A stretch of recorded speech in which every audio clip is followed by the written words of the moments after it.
How's it going, everybody? I'm Kyle from Fantasy Forge Studios, and we are back with some more Adventures in Middle-earth, starting off with finishing up Jess's Yule phase, but we are going to be back with the entire party tonight. Woohoo! It's going to be exciting. We go ahead, and while we wait, the row up both Theodric and Feanor's portraits. All right, let's absolutely jump into this. But yes, I am Kyle for Fantasy Forge Studios, and I am the Fate Weaver here. And we are joined first tonight with Jess Mine Sackville Baggins. Obviously, Leah, you could go ahead and introduce yourself for us. Yes, hello everyone. My name is Leah, SpiderFan33 in Twitch chat, or we all know and love Jessamine Sackville Baggins, the de facto healer of the party. despite arguments to the contrary. There's nothing that a little lemon juice cannot fix. No. Lemon juice and honey. Hey, solves nice all your tea. problems one way or another. Oh yeah. Oh yeah, absolutely. For sure. I actually learned recently that honey is also an antiseptic, so that's good to know. It probably stings a little bit less, maybe. Slightly.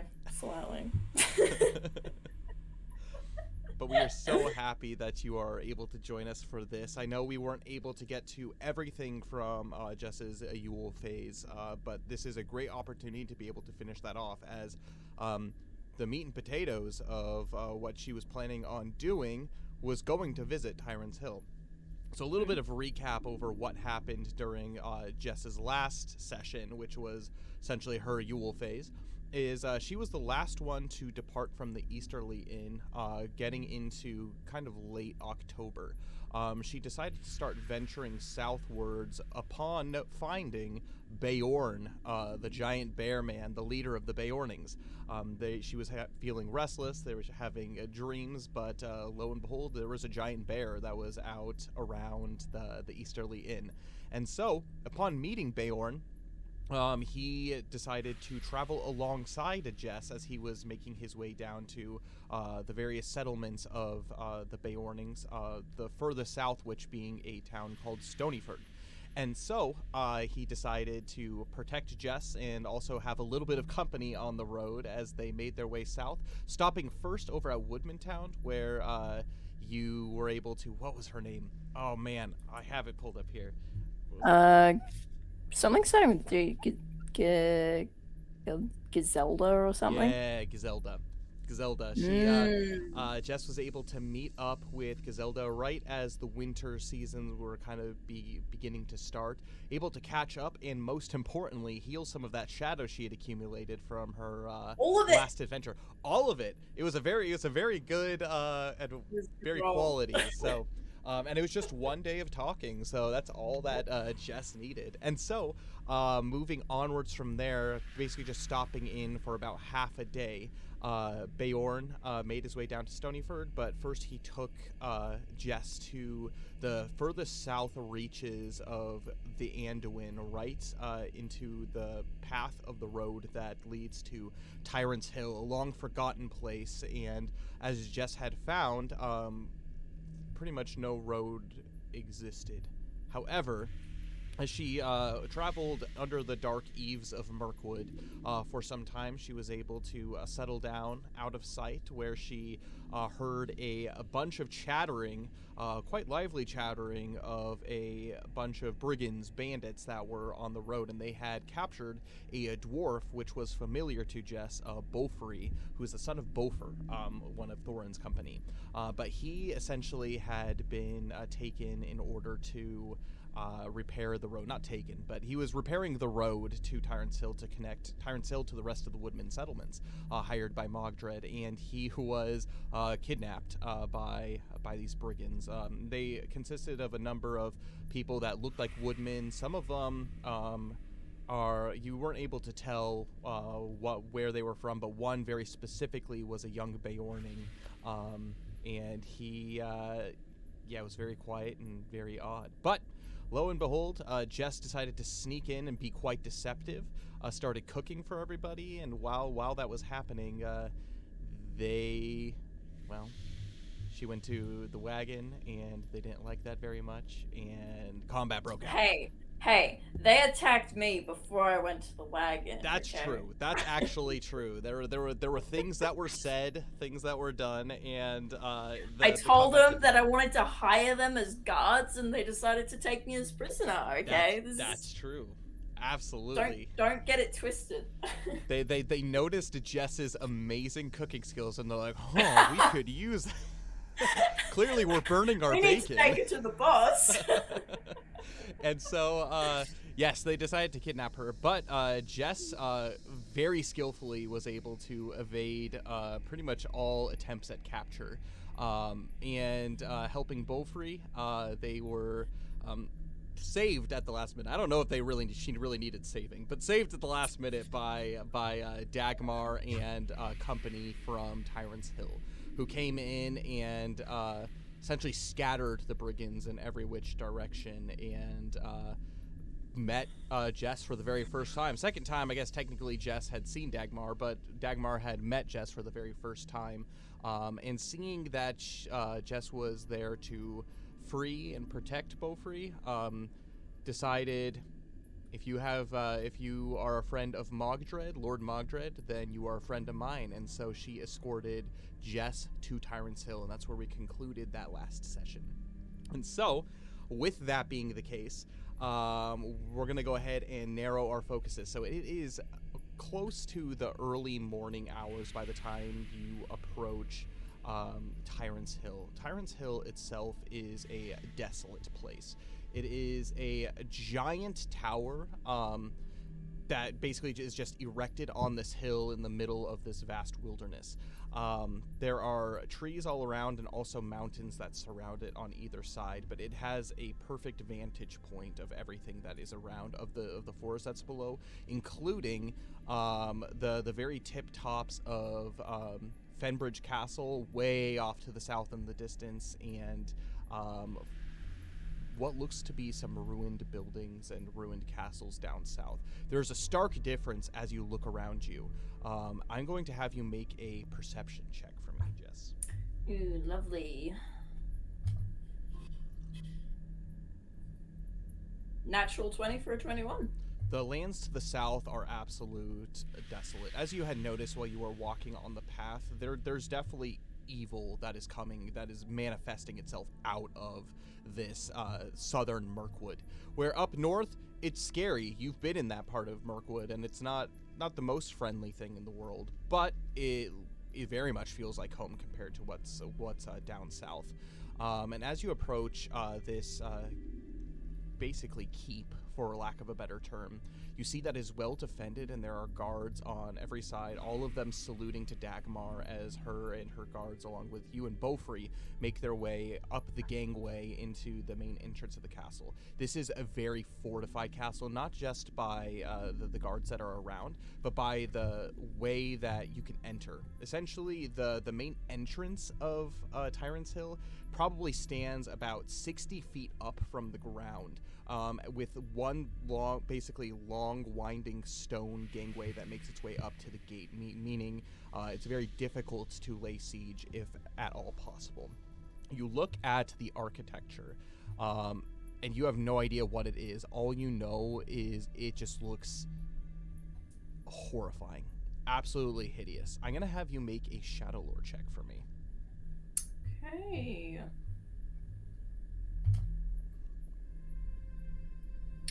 Uh, 12. This is clearly not the work of hobbits, absolutely. Clearly not the work of men or dwarves. This looks to be the what you can only guess is the workmanship of orcs. It has the way that it's built and makes its way aspiring by piercing the sky. It's got jagged, almost kind of like crooked looking towers that come out of it, and every edge of it seems sharp. It seems to be made of some kind of blackened stone that turns red, almost as if it's rusting. There's a dank, foul smell as you make your way up the gangway, and there's no really pinning where it comes from. All you know is just as you climb, it becomes darker. both physically, as this is kind of blocking off whatever moonlight is shining out below you, but it is quite menacing. You can absolutely... Tyrant's Hill is a very fitting name for this tower. You make your way up to the gate, and as you do so, Dagmar, she calls out, "Make way! Make way! We have a visitor." And without any word, the two basically large wooden doors, these look actually brand new, as if they were just freshly cut from the trees that are around, but they open inwards. They open outwards. As you see, that would make more sense. They open outwards as you see this dark hallway that is lit by torches every now and then. But this place does not feel like home. You enter underneath the arch. There's almost kind of this cold that sets in and sets in on you. As you look from side to side, you can see that the walls, again, you don't know if they're stained by blood or by this rust that seems to be pervasive all over this blackened stone. And you continue up. Dagmar, she doesn't say really any words, as she seems intent and purposed as she walks you and Beaufrey forward. Beaufrey doesn't look quite as he's seen this place before, clearly, but it's still it's shocking. And you find no comfort within these halls. But you continue to walk forward up these halls, and you make your way up 3 flights of stairs. You make your way across this big, long galley room to another set of stairs, and you make your way up 3 more sets of stairs until finally you come basically to these giant brass doors. They seem polished. You can tell that these are taken care of. But Dagmar calls out, "I have news for Mogdred."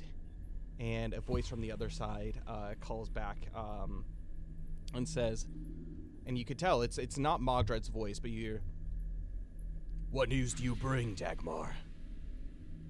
And Dagmar says, "We have a guest." The doors open very slowly, and you can see, very tired, wearily sitting on the throne, up ahead is what looks to be Mogdred, hard at work. He has basically a servant that's next to him holding up a book as he seems to be writing something very tiredly and yawning. And he sets the pen down and he looks across the hall.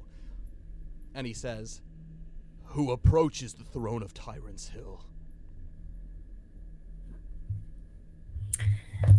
It is I, Jessamine Sackville Backins, bringer of meat and potatoes. Meat and potatoes sounds good about now. As he takes a big yawn and he basically closes the book and he dismisses his servant to go. He straightens himself up as much as he can as he kind of like slumps over like in the chair looking at you. His facade looks villainous. He has this crown upon his head that's kind of like blackened and it kind of emanates the same aura that Tyrant's Hill has. Almost like it's just some kind of just like junk piece of metal that he threw on his head. But you can see within it dark obsidian placed out like about throughout it, and you can see that it catches the torchlight. And actually, this is a hideous looking thing, but it's also beautiful at the same time. I'm gonna have you make a perception check for me. Okay.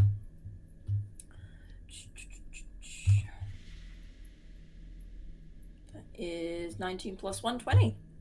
That's really good. He is dressed in not just regular clothing. He is dressed as if he is ready for war in a full set of plate armor. It's basically a black with like a red cape that comes down, and it has basically gold parts that are highlighted on this plate armor. He looks to you and says, "It is good to see you, and it is also good to see that someone took me up on my invitation to my home." And he looks to Dagmar and says, "Thank you for picking this one up in the woods. You can leave her to me now." And he dismisses Dagmar, and Dagmar bows very low to the ground and says, "Sire," and as she makes her way out.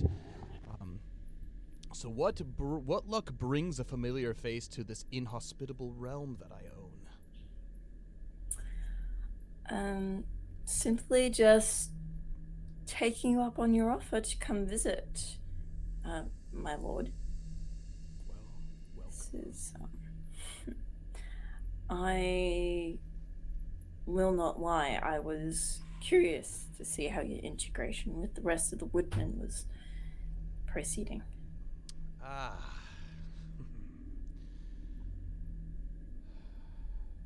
Of course, I am a stranger to these affairs. You certainly do not owe me any answers.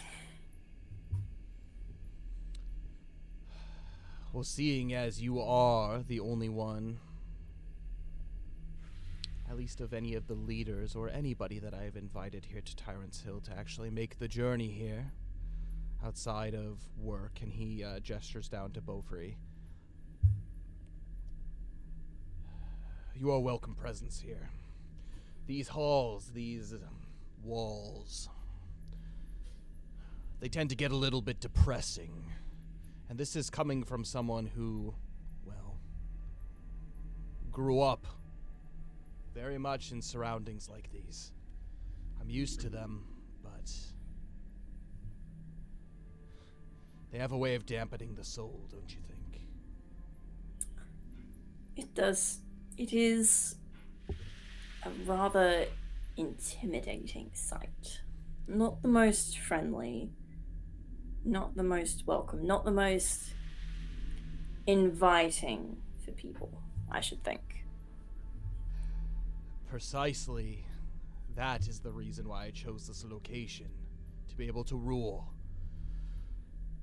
This is my sign of strength. This is my sign of power. This is my sign that nobody, no matter who they are, friend or foe, can just come walking in and demand anything from me. But, that being said, you are friend and you are welcome. You made me a delicious meal at a moment when, well, at a moment when fates were being decided. You treated me and you treated my men with hospitality, something I had not yet seen for the majority of my life. And because of that, you've shown what bit of humanity still dwells within me. You've shown me what gratitude is. Caring for someone, even someone you do not know. Someone who comes with demands that, while they seem unreasonable, are essential to the survival of my kin and of my home.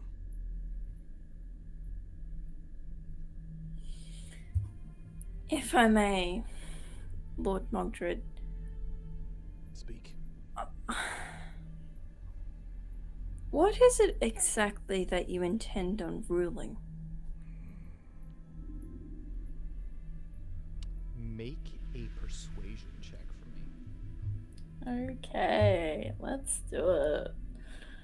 I feel like I'm good at persuasion. I feel like you are too, but let's see. 15. 15, that's good. He looks at you, and after a few moments of silence,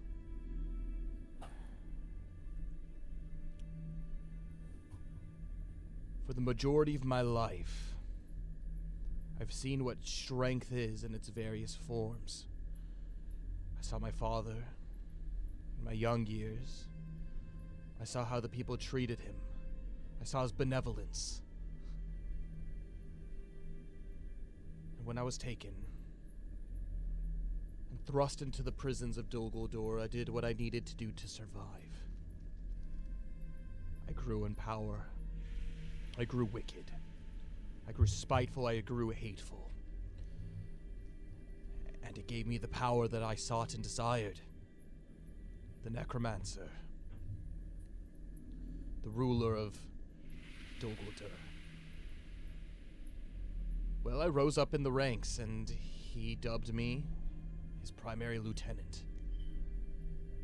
This is not something that you can just come by without hard work. But I lost part of myself down there. When I saw my father, when I saw the rest of the woodmen, the leaders, the people, I forgot what a smile looked like. I want to rule. I want to be powerful. Because I have been abandoned so many times in my life. Whether from my own father, or from the necromancer who wasn't strong enough to hold its own. Has your father abandoned you? Who's to say? My offer was on the table for any of the woodmen leaders to come and visit.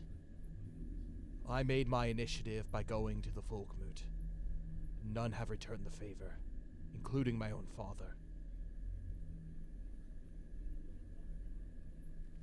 It has been, almost 6 months? And in that time, orcs have paid us a visit. Fenbridge Castle is swarming with them. And it is thanks to me and my men that the rest of them can live their cushy lives. I understand Mirkwood is a place of danger, but it's nothing compared to what we've faced. We've been assaulted twice by the orcs of Fenbridge since July. And we've survived them both times. Not easily, we've had our losses. But we are strong and we grow stronger every day. My destiny will not be in the hands of others, but I do understand that it is necessary in order to be strong, to grow my ranks. Look around you. What do you see? I see walls. You do. I do. Me and my men, we stay behind these walls because we know it provides safety, but it also provides strength. We're warriors. We've known nothing more than endless battle for the majority of our lives. Whether it is fighting the enemy or serving under it. We're not farmers. We're not traders. We're not laborers. We can't build something of ourselves if we don't seek the help of those who have the skills in order to do so. I'm glad that the rest of the woodmen saw us for, well, at least what we are useful for, our strength and our might. We stand as a bulwark against any enemy that faces these doors. Any enemy who wishes to seek their way into the northern parts of Mirkwood. When I came to Ingolmer and the rest of the woodmen leaders, make an insight check for me. Okay. Insight, I'm not so good at. 14. He stutters a little bit as he is fumbling with his words. This is not something that you're used to seeing Mogdred go through. Okay. When I came to them, I came in strength, but I also came as a king trying to protect his people. As a lord wanting to survive another day in this world.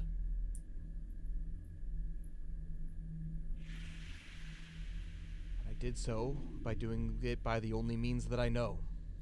Signs of power. After these past few months, the attacks by the orcs, I know where my allegiances lie.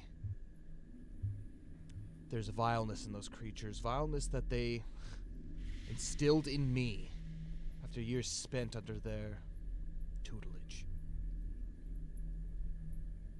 I don't want that life, but I don't want to give up the power which it granted me. I want to be better, but I want to stay strong.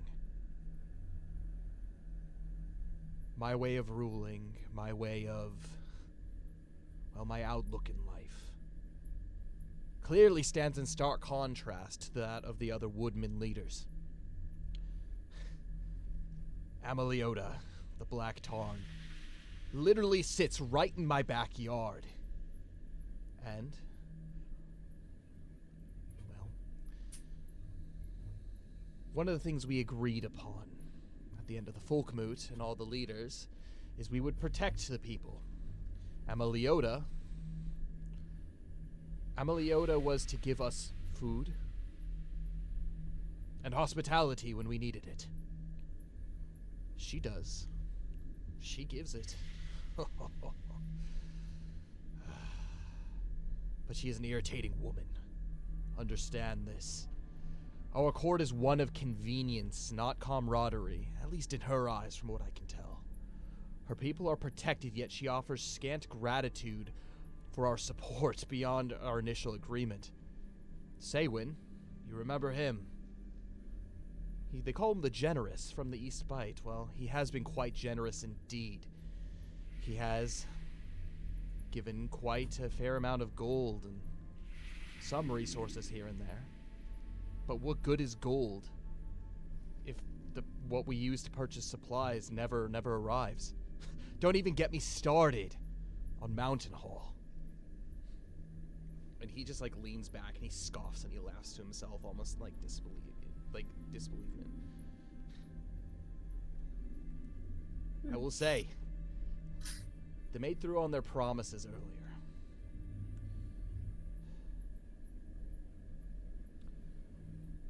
One of the things that Mountain Hall is good for, as I am good for my warriors and protection, is they are good for the materials that they're able to farm from the mountain. The ore, the steel. They were supposed to supply me and my men with weapons, armor, arrows, to fight back the evils that lay down south. For the first couple of months, we saw caravans overflowing. They began to dwindle. They began to trickle. I reach out. I ask for word on why we are not receiving what we are due, what we are owed, and not a word. We've seen not hide nor hair the past month of any kind of caravans that would even seek to trade with us here at Tyrant's Hill. We've even made our way as far east as Stonyford. No sign. What good are allies if they are not good to their word? Do you understand? I do. Have you considered that the roads are not safe? I was barely on the road for scarcely a day and I ran into bandits. And this is why I'm grateful to Dagmar. She does what she can, her and her squad, to rid the roads around my realm of brigands, orcs, any kind of evils that tread upon. My reach cannot extend into Wilderland. You must understand this. We are too far. Well, our attentions are drawn elsewhere, needless to say. And if it is a problem with travel on the roads, you would think that Hardfast would equip his men and his travelers with the means to be able to protect themselves. They're warriors after all, aren't they? Are they?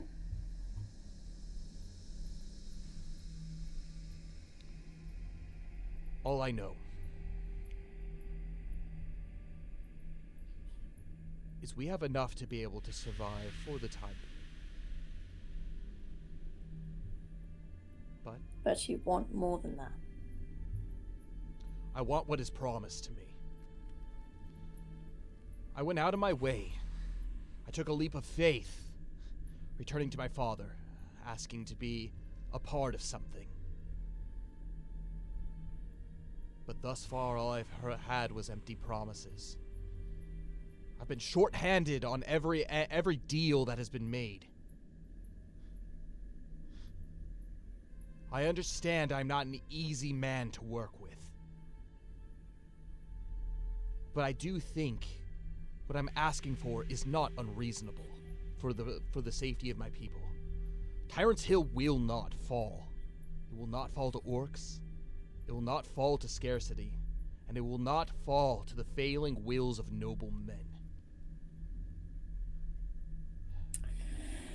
You say that you took a leap of faith at the folk moot. You reached out to try and rely on other people and not just the strength of your own hand for a change. Indeed. It may not be my place to say such things, but I remember having a conversation with you at the time that it did not seem to be a very good faith leap. You came into a place where you were not expected or invited and made demands of people who weren't aware of your existence. And as for Ingolma not accepting you back as his son, in my mind, you are not the same person as you were when you were 7 years old.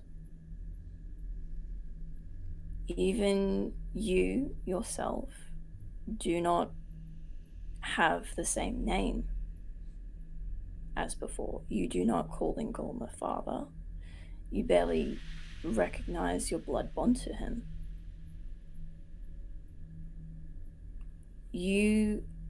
Every experience that these people have had with you has been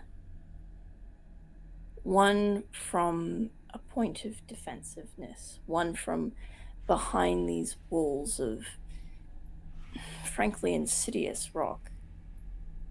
It's unsettling. From people who are used to relying and working with each other. These are good people. They are kind, and they draw their strength from being kind. And maybe this isolationist power that you've come to know will serve you.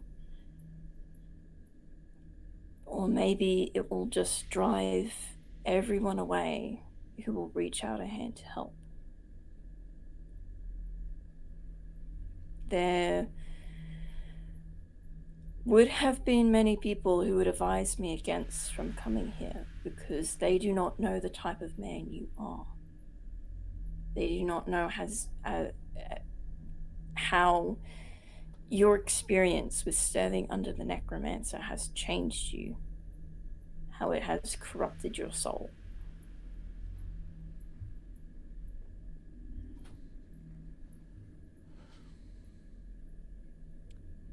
I hear your words. And with that, Jess, I'm going to have you make a persuasion check for me at advantage. I get advantage, baby!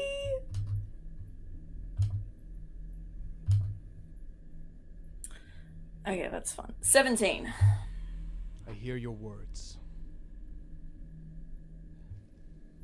And they ring true. How can you blame a man for his ignorance? The way I responded is all I ever knew. Power. We've had this conversation before, and I know it. I have it every day within my own heart. It's a struggle, you understand. Every time I put my faith in something, it's ripped away from me. The only thing that grants me safety are these walls. But I cannot help but long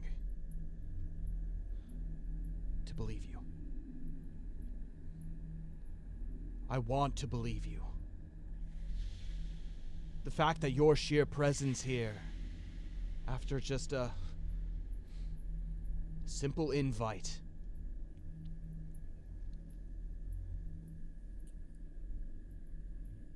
I want you to know I'm trying. It is a difficult road ahead. The battles that I fight are not just out there. They're not just fought with steel. I wrestle every day with the demons inside my own heart. The demons inside my own brain. Not a single moment do I not close my eyes to sleep, and I am tormented by the visions of pain, suffering, the shrieks. How do you live a life that you've lost? Everything of me, every ounce of me has been drained. And I am just trying to reclaim some semblance of myself. Whether former self or new self, I don't know.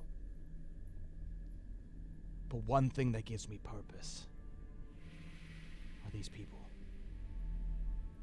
In my darkness, in my suffering, there were those who gave me their blades, they gave me their shields. They fight for me. They're loyal to me. That gives me purpose.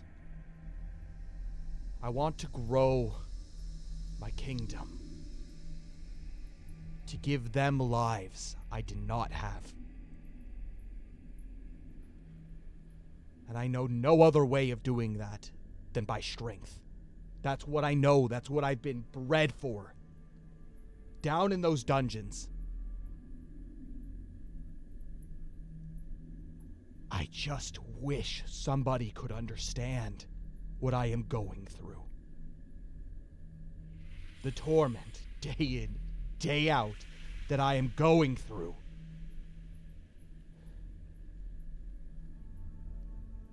And I just wish, for one time in my life, someone would not break their damned promises. And he leans back.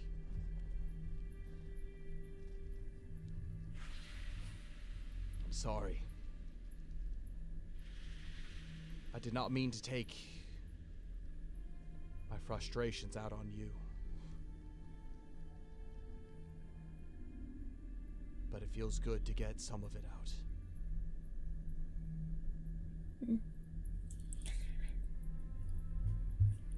I don't think there is a living person outside of these walls that can understand what you've experienced.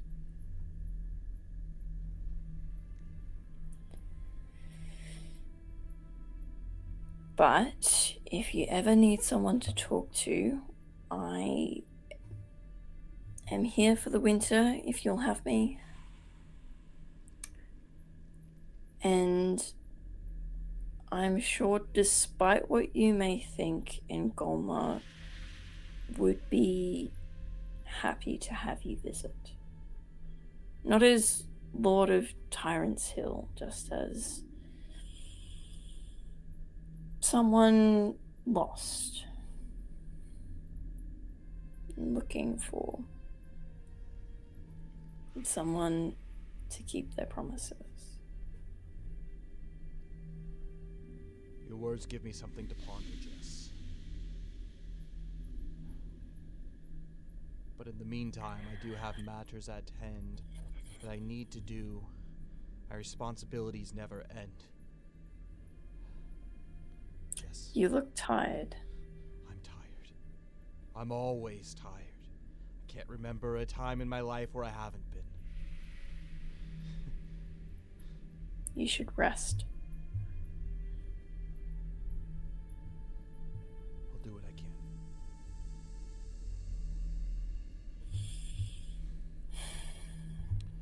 I know that I am in no place to ask anything of you. Your alliances do not fall under the sway of the Woodmen. But clearly you made it here in one piece. What you have been doing these past 6 months is beyond me.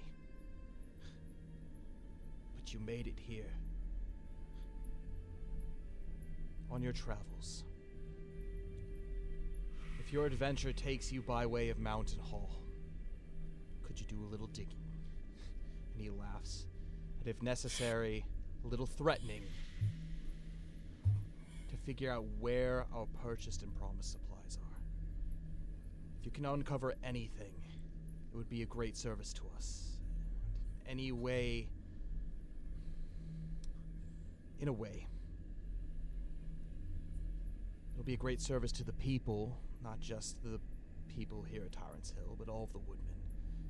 It'll help them as well. We prepare for the worst, but our hope relies on allies like you. Your courage already speaks well of you for making the journey here.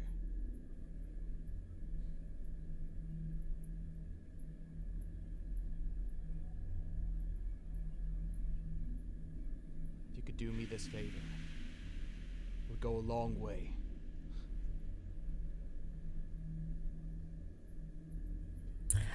I'll give him like a very gracious sort of curtsy and say, "My lord, it would be my pleasure."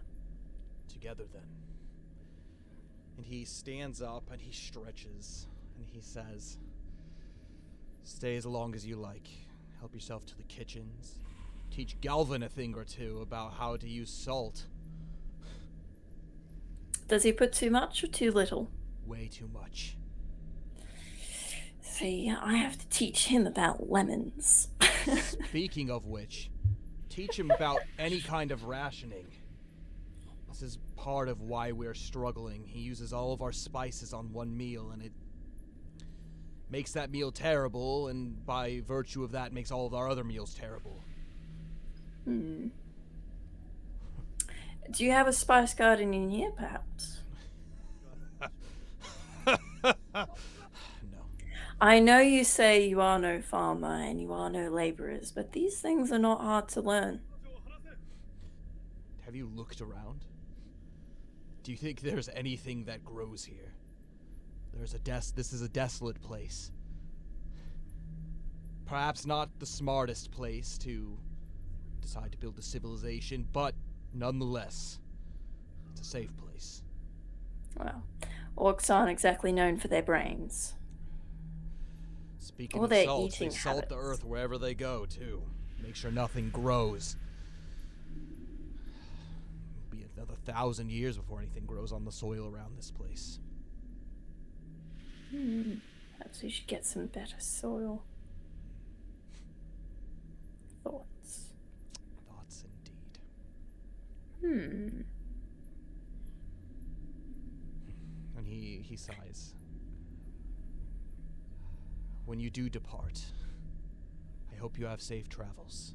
In the meantime, for however long you plan to stay, you'll be shown to some rooms, the most comfortable room that we have. Oh, I wouldn't like to take you to private chambers, my lord. That wouldn't be right. My room is not comfortable. It's a place of nightmares. I wasn't suggesting that the most comfortable room in this castle would be comfortable. Not to disparage your fine establishment, but it is certainly no hobbit hole. I don't know what that means, but if you can make it more hobbit hole-like, I'm sure the men here would appreciate it. Well, I'll see what I can do. I'll leave you to it then. And with that, what is it that you hope to accomplish here during your time at Tyrant's Hill? I'd like to brighten this gloomy place up a bit. What is going on? Yeah, this place is foul. I'm going to Yeah. have you make a traditions check for me. You can either Ooh, do here we that, go. or you can make just a straight wisdom check.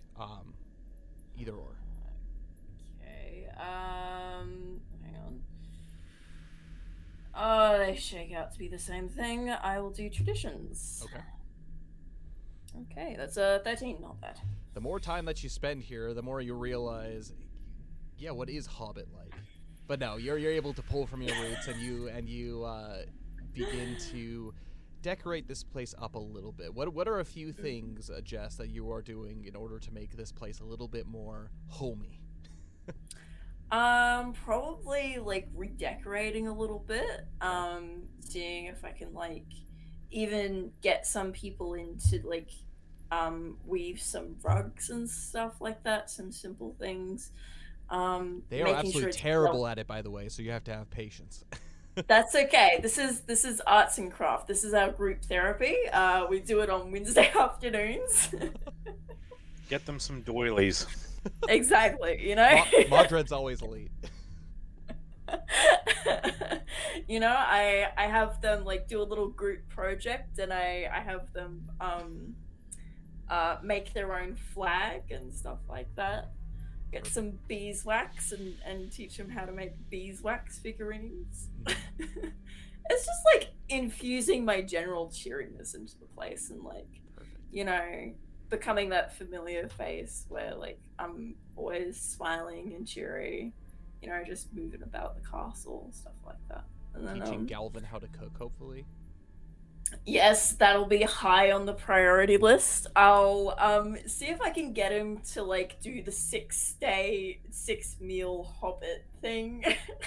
And then I think like we do that for a few days, and then I think about the rationing thing. So I was like, okay, maybe scale it back a little bit.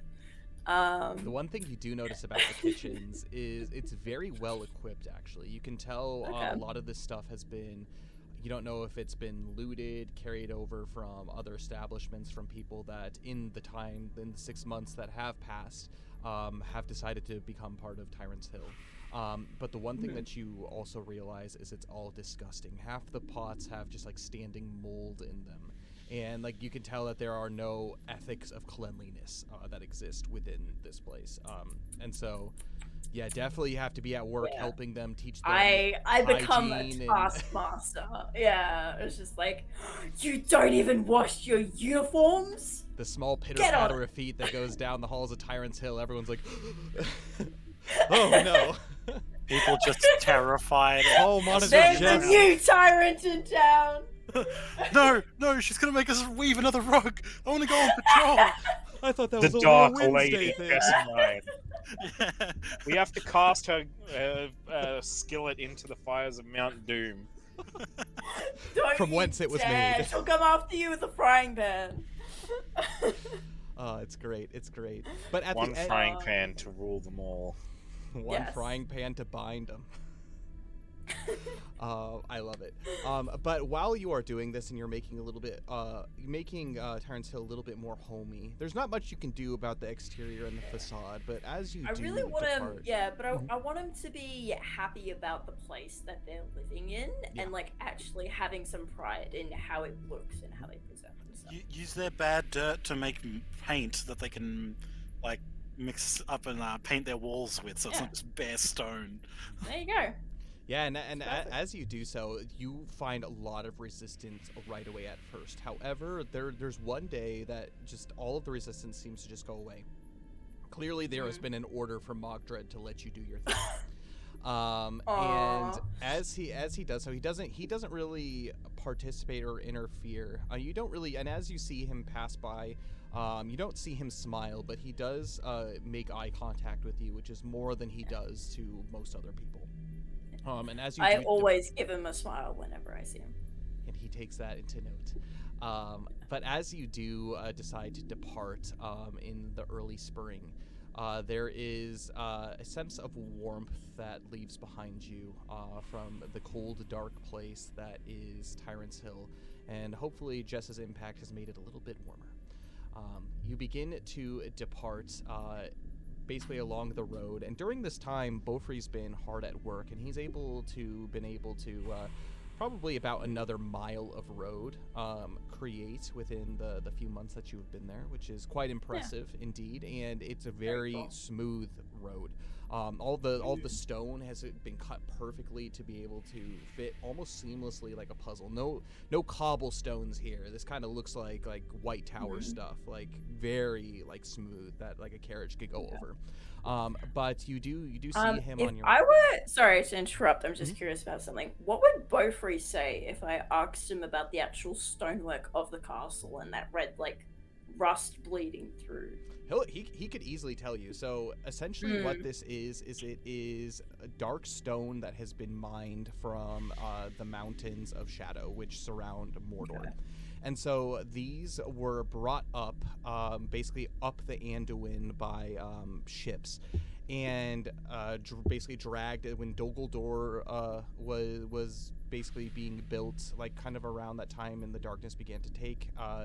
This tower itself was built to as one of the outposts of Dol Guldur, and so there were orcs and stuff that infested here.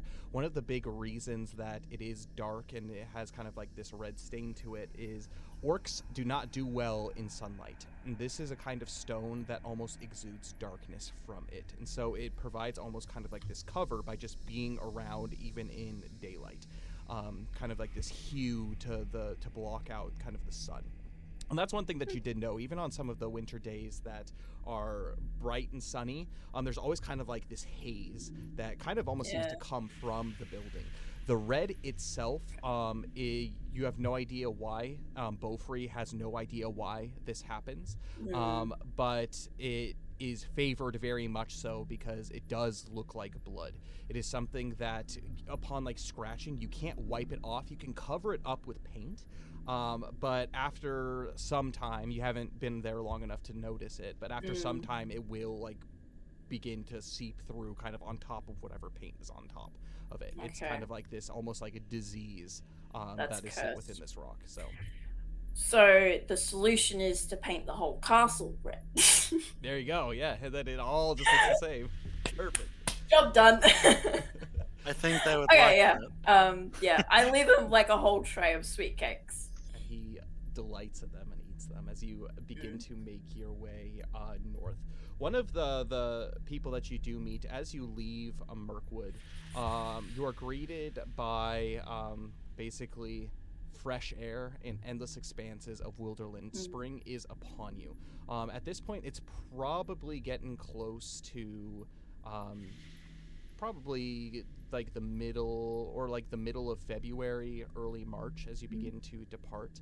And you do come across some Beornings. You chit-chat them. One of which is named Maravich. He takes you with him. I'm going to have you actually make a perception check on this guy. Okay, cool. I'm not telling him that I met Bjorn, though. Okay. Because I don't want to seem like I'm bragging. 10.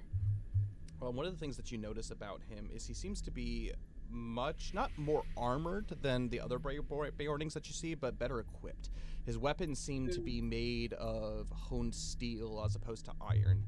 His cloak is not tattered, even though he wears well-traveled boots. And upon his chest, you see a pin. Kind of almost this brooch that kind of, it's not a clasp to hold his cloak in place, but he wears this proudly on his leather armor. And it is of the shape of a bear. Maravich is important, and he tells you so. He's one of the basically big errand runners for Beorn.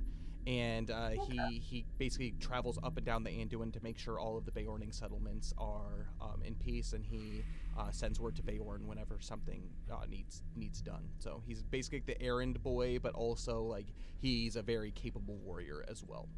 Very trusted by Beorn. Okay, yeah. Cool. Beorn's left-hand man. Exactly.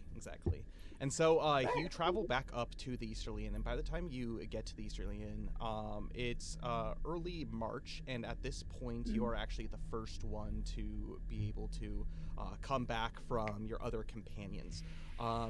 You're not surprised, but they you decide to kind of wait it out for a few weeks to see what happens when everybody returns. Not too long, probably about 2 weeks after you return. From up south actually comes Theodric. Theodric spent most of his time in Rohan, believe it or not. After his time in Gundabad, he made his way back down south to Rohan.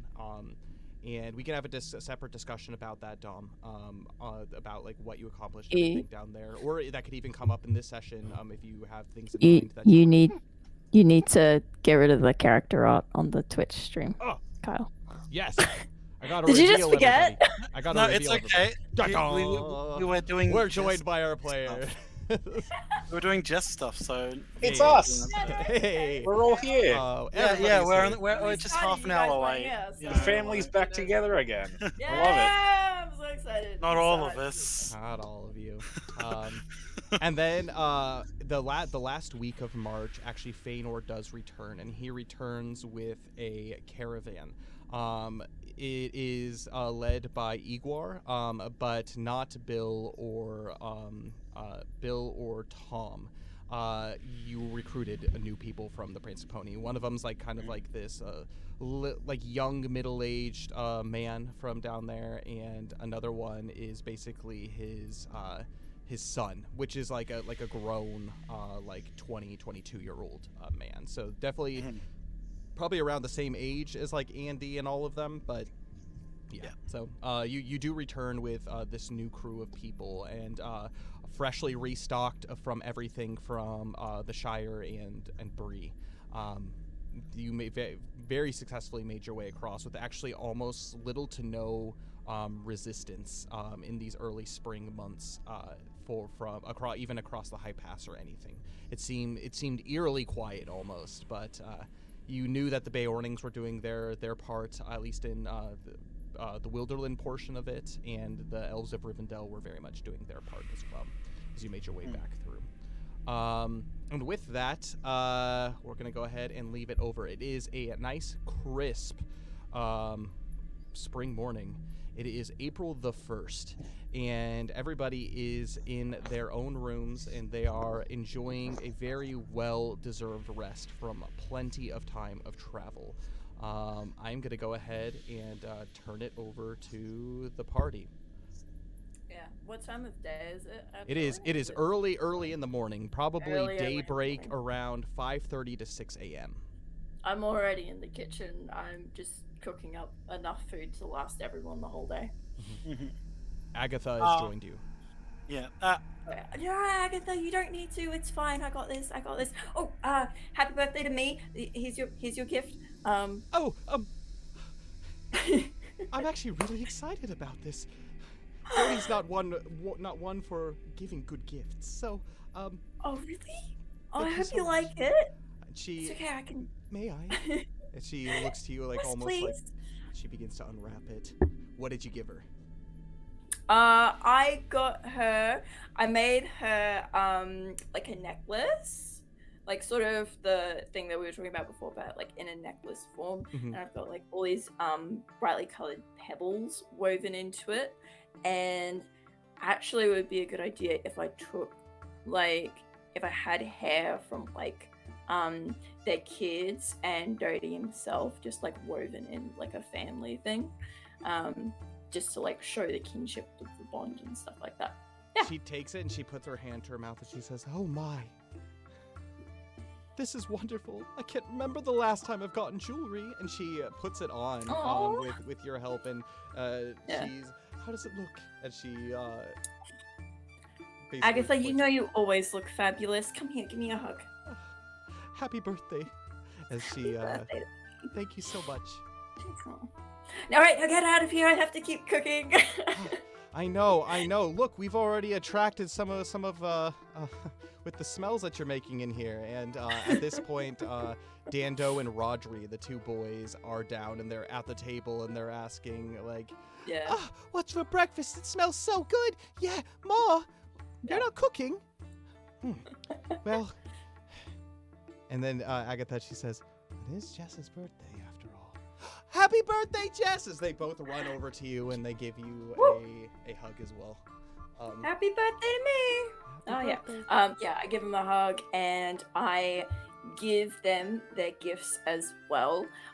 They got wooden carvings of dogs. One got Rufus and one got Shadrach, and then I got them a ball as well. Nice. Yeah. It's perfect. Yeah. During this time, while the morning celebration and festivities are well in swing, Feanor, what are you doing? How much are you sleeping in? What are you doing during this joyous day, whether you know or not that it is actually Jess's birthday? Feanor probably, because he went to the Brelands, and on his way back, he probably had a very brief goodbye to Valmouth, and got a letter from him. So I'd say Feanor's actually out in like the nearby woods, sitting atop, like in the high branches of a tree, just reading the notes, like the letters that Valmouth had written. And he was hard at work writing those. When you came back through Rivendell in order to go back, he actually had more notes to give you. And he was just like, it wasn't enough for one for each and every one of you, but I have these memoirs, and he hands over like this entire stack of letters to you. I've been hard at work just for all of you. I have plenty of advice to make sure that you stay alive in Wilderland. I've studied quite a bit while you were gone. Yes, and I see that you've got who's this young lad you got running around with you? Don't worry about him. He's my lad in training. I'm teaching him a thing or two about the history of Middle-earth, as it were. I'm particularly interested in the Dunedain. I have no idea why, but they are an interesting people. Yeah. But yeah, so Feanor would be currently, he's just enjoying the morning as it is, thinking back on the journey that he had, his time away, and it's good to be back with friends, but he just needed he hasn't really been alone at any of the points. He has always been with someone, so it's a good time for him to just sit in a tree with literally no one around, probably like a solid kilometer or two away from the inn, and just soaking in the sun rays. Perfect. And I think this is a perfect opportunity. Why don't you go ahead for the stream, introduce Feanor and yourself? Yes. Feanor is a Mirkwood elf of 101 years. He is one of our slayers, so the equivalent of like a barbarian. And yeah, he's got a companion called Roderick, what the hell? Nymphiarian, who is a white stag that he rides into battle. He's a bit of a young, impulsive lad, at least for an elf. But yeah, a bit introspective at the moment, but definitely runs in and thinks with his fists rather than his head. For sure. That sounds very much like Feanor. And I'm not sure, Dom, if you are there. I am here. I've got camera issues right now. Accidentally. No worries. Do you to tell us what Theodric is doing in the meantime? This bright early. Are you sleeping, or what are you planning on doing here? Theodric is at the stables with Broderick. He's combing his boy's hair, combing his mane, keeping him clean. There is something to say about when you are on vacation and you have just witnessed a lot of travel and peril. You've had some time to rest, but then you just want to be productive and get up early and do your thing. Question for you, both of you. Do either of you know that it is Jess's birthday? Has that been something that has been brought up on the adventure? I do not remember. I don't believe so. Okay. Feanor probably doesn't know exactly what day it is any time. If someone were to ask him, he'd be like, I don't know, give me a year.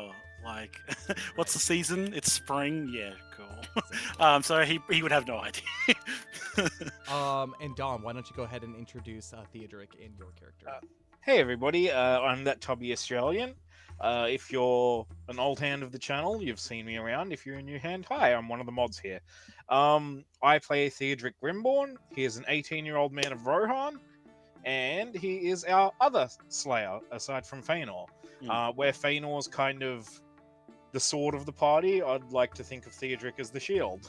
I've got the big AC and I've got the big health numbers now, Feanor. You're not Yes, alone. Big I- chunky I've- shield. Yeah. I've got the big chunky shield and the big chunky health now. What's your HP looking like? Go on, It's a hefty 36. Oh, I got a 40. Yeah, I know, but like No, that considering you rolled considering very I was at well. like 24 or something last time, Yeah. I got good. I got the highest roll I could. I was stoked. No, I excellent. got 23. It's okay. You're our sneaky, lovable heart of the party. Oh yeah. But yeah, Theodric's the other Slayer. He's a young man from Rohan, and he is on a quest to figure out. Well, now he's on a quest to try and decipher this weird riddle of a prophecy he was given, and see where that goes. You've been sitting for like over a month stewing on what that means. I have. I forgot to write it down, so I had to like rewatch that session. I probably should rewatch it to be honest. Going and Do you wrestling not some remember guys. your own prophecy? No, I haven't. I have it written down somewhere. Main thing I remember from that is that you went and wrestled some dudes in a mud pit. That's true. Yes, some werewolf dudes in a mud pit. Yeah. I can remember you going somewhere someone specifically told you that it was a bad idea to go. Yep, and it turned out fine. Okay. No consequence. You learned nothing from this encounter. I actually just thought about this too. Each of you, as you made your way, you all kind of departed with Beornings. That's kind of interesting too. Huh. Whether it's Yeah, but I got the Igor- big boy. That's true. You got Beorn, which is cool. I'm gonna quickly refresh my everything to try and get this camera running, but Mm. I shouldn't take too long. Do it. Okay. As everybody spends their morning doing their thing, Feanor and Theodric, you can't help but notice just the absolute intense smells coming from within the Easterly Inn. You know Agatha's cooking is good, but this is truly a special occasion. Some of these smells that you have no idea what is going on, and you are drawn immediately. You begin to fold up your letters, Feanor. Theodric, you give you a couple more pats to Baradarok as you make your way towards the Easterly Inn. Opening the doors, you enter, and you see, currently, just a little bit of background, currently the Easterly Inn isn't being visited by anybody. And so it's the Hobbit family, along with the three of you. But also in addition to that, there is Igor has also gone off and done his thing, and he's taken the Brelanders with him. So it's just the party and the hobbits that are there today, at least. Feanor just in a tree. What does my elf nose smell? But yeah, would make his way back. Oh, it's been a while since I've had some good old Hobbit hospitality. Like, you know, Breland's was alright, but nothing compared to Jess's cooking. This is gonna be great. And it is. Yeah. Like, I have a whole spread, and like, the dishes are coming out, and just as you're thinking, right, that's probably enough, like 3 more come. And as you enter Theodric and Feanor, one of the things that you notice is Dando and Rodri, they have pushed all of kind of the square tables together to make one long table for everybody to sit at. So the way that, I don't know if I've ever explained this to you, but the way that the Easterly Inn is set up is, this might completely blow your guys' mind and like change your perspective on everything. But you walk in through the front doors of the Easterly Inn. Directly to your left is a big kind of round table that kind of sits in kind of like this side kind of window nook. And that's where the majority of people sit. It can probably fit around 8 people around it. And then there is directly to your right in the door, there's this big fireplace that goes from basically floor to ceiling. And there are 2 tables in the middle. And then on the far right, there's the basically well to go upstairs. And then there are 3 tables there. It's not a huge establishment, but directly in front of you, there is basically the bar counter. And in the back, there's the kitchens and everything. So it's very quaint. It's very cozy. But the way I think of like the circle table is like the breakfast nook, and then all these other tables have been basically smashed together to where the fireplace, if you're looking towards the stairs, is on your right, and you basically see the stairs all the way at the front, whoever's at the head of the table, essentially. So I don't know how much that has messed with your perception of the Easterly Inn, but that's the Easterly Inn for you. There we go. That doesn't really change a whole lot. Does it? But- Perfect. I thought the kitchens were closer, but apart from that, it's fun. And as you all enter, you see that the boys are at work putting this together. And Dodie, he says, "Oh, looks like we have some early risers. Of course, you aren't going to miss our first breakfast. It's actually prepared by Jess. Did you know?" And Agatha, she goes over and just says, "Shh, shh, shh. All right. We know that you are boisterous. We know that you're excited." And she smells. "It's been a while to have chocolate," she thinks, and just says, Welcome. Good morning. How did you both sleep?" Well, I don't really sleep. But it was nice. It was pleasant. "Feeling well rested?" Yeah, I could say that. "Theodric, It's how good to be about you?" back in familiar lands. "It's good to have you back. You have been some of our favorite patrons here as of late, and you spent enough money to at least keep this place open for about another year."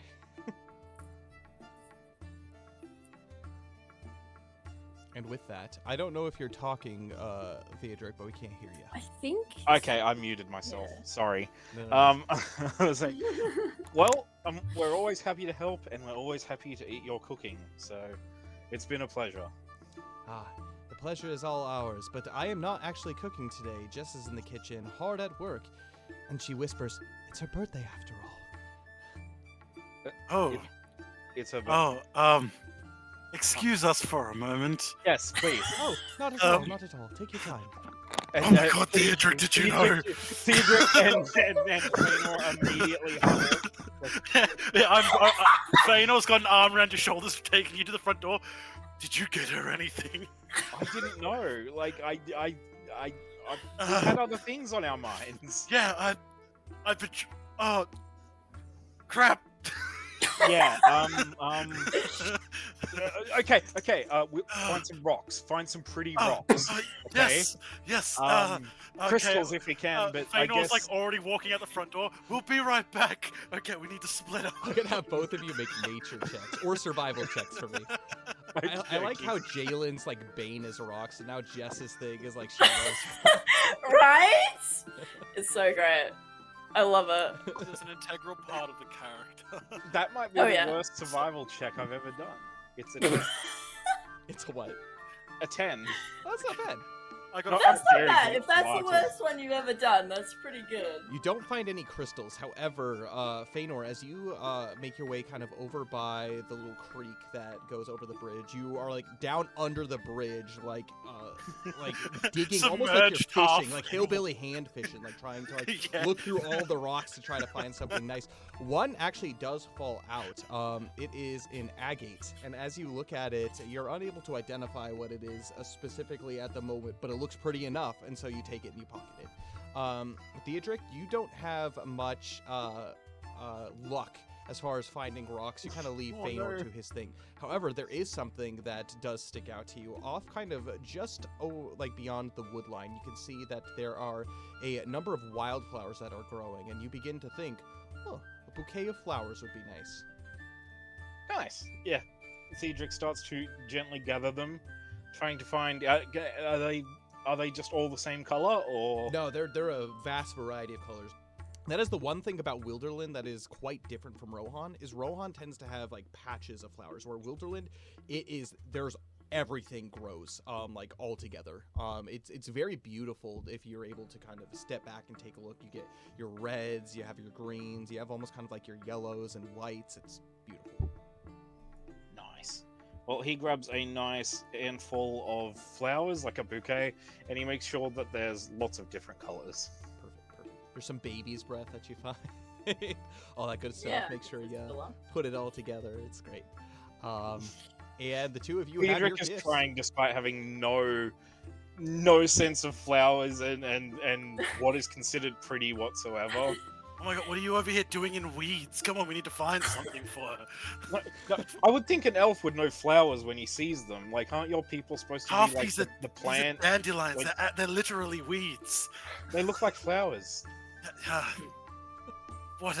Are they the little yellow? Is that the little yellow ones? Is that?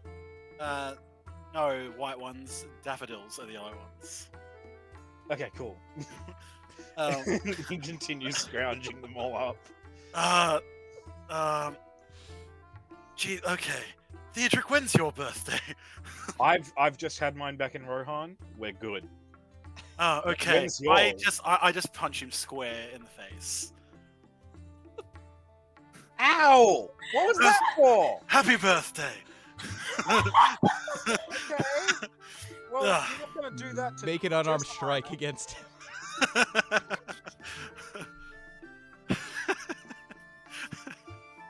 Okay.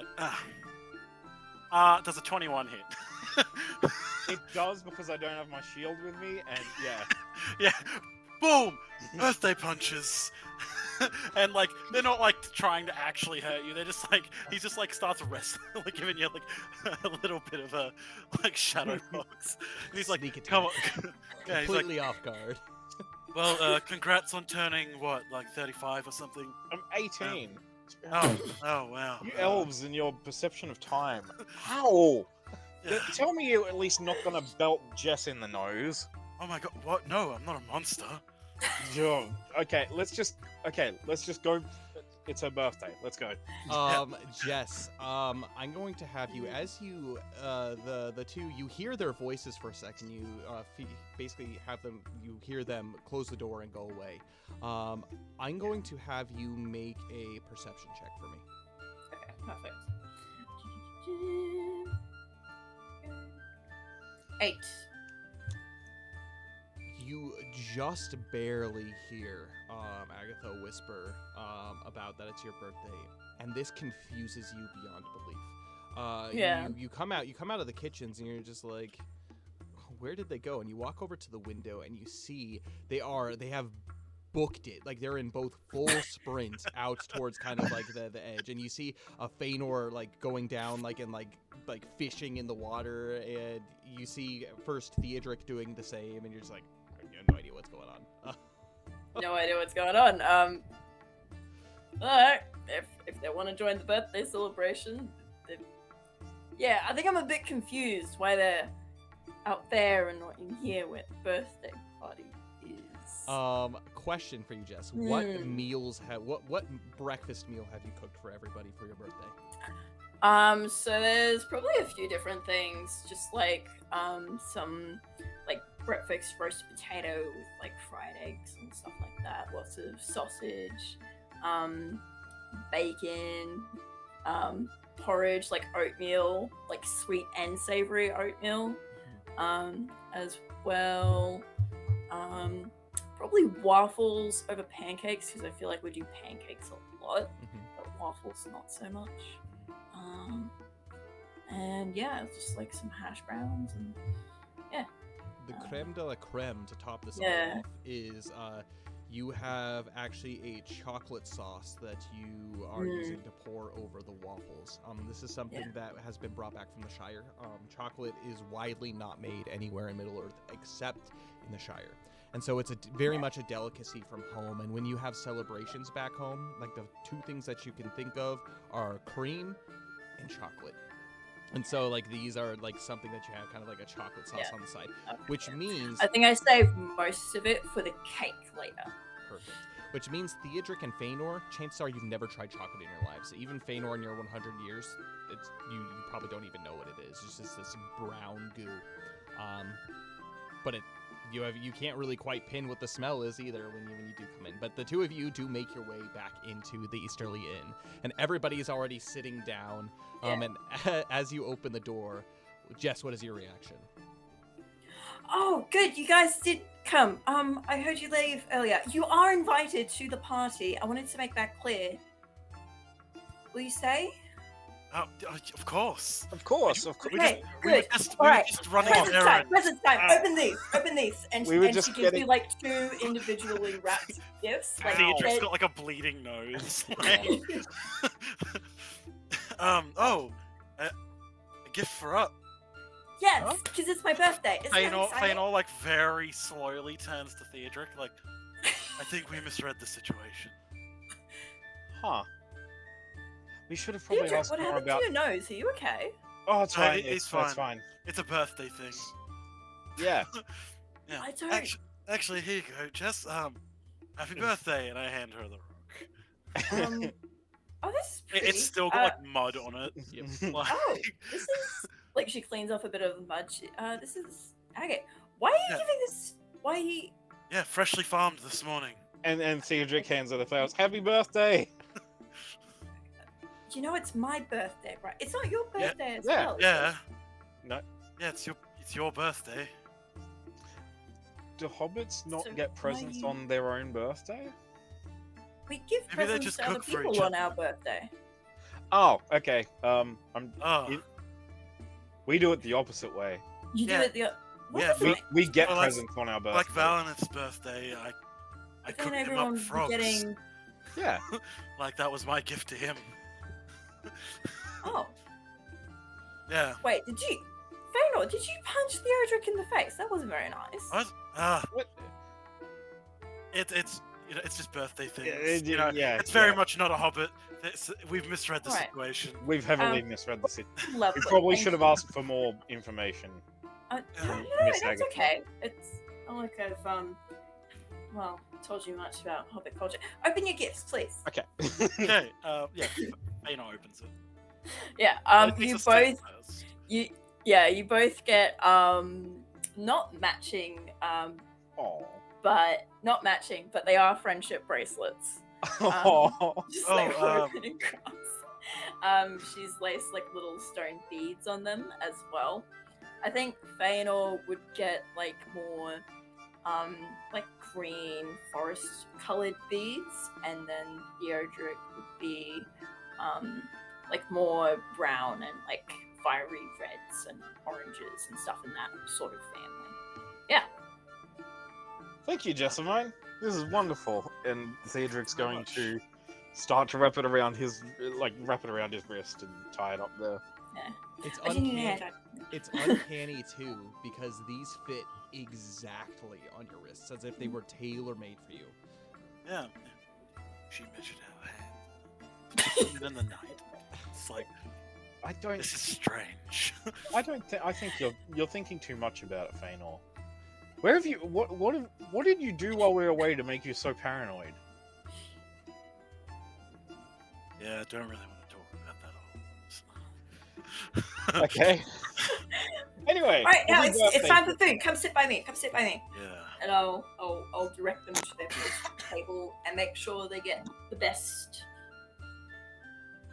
of everything. Like, I think she starts plying you with food and it just doesn't stop. Yes, thank you. Yes, I've had 4 plates. Yes, that is 7 plates that I've had today. I'm gonna have the two Cedric. of you make Constitution saving throws for me. I got a 17. I got a just 5. wanted to know, Theodric's stoked. Yeah, Feanor's like, Cedric, I can't go on. so Go on without me. Leave me behind. Little by little, you begin to eat in a fashion that is basically put out there by Jess. You begin to eat some of your more filling foods first, and so you begin to fill up early on. However, the stuff that she continues to feed you becomes lighter and lighter and lighter. And so we have a saying for it in Japanese. It's called betsubara, which is like basically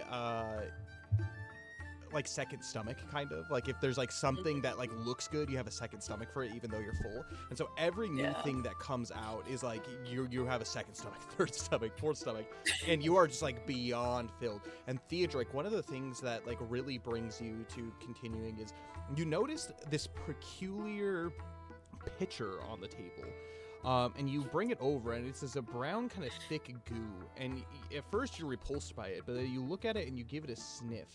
Feanor sees this too, and immediately, Feanor, you take a look at this, and this looks like mud, and you want nothing to do with it. Ugh. But it smells going to- sweet, Theodric. Oh, Are you going Uh, to eat that? Yeah, I mean, probably it smells sweet. yeah. You would have noticed everyone else pouring it over their waffles too. Jessamine, what is this? What do you mean? What is that? That's What- chocolate. What is chocolate? It's good. Here, try some. And she just drowns your waffles in it, and she like takes some for herself, and she like takes a big bite of it. Oh, it's been too long since I've had this. And she just devours her whole plate. Fernor, do you want some? Sure. Really good. I'm always willing Sweeter to try than honey. something at least once. Sweeter than honey.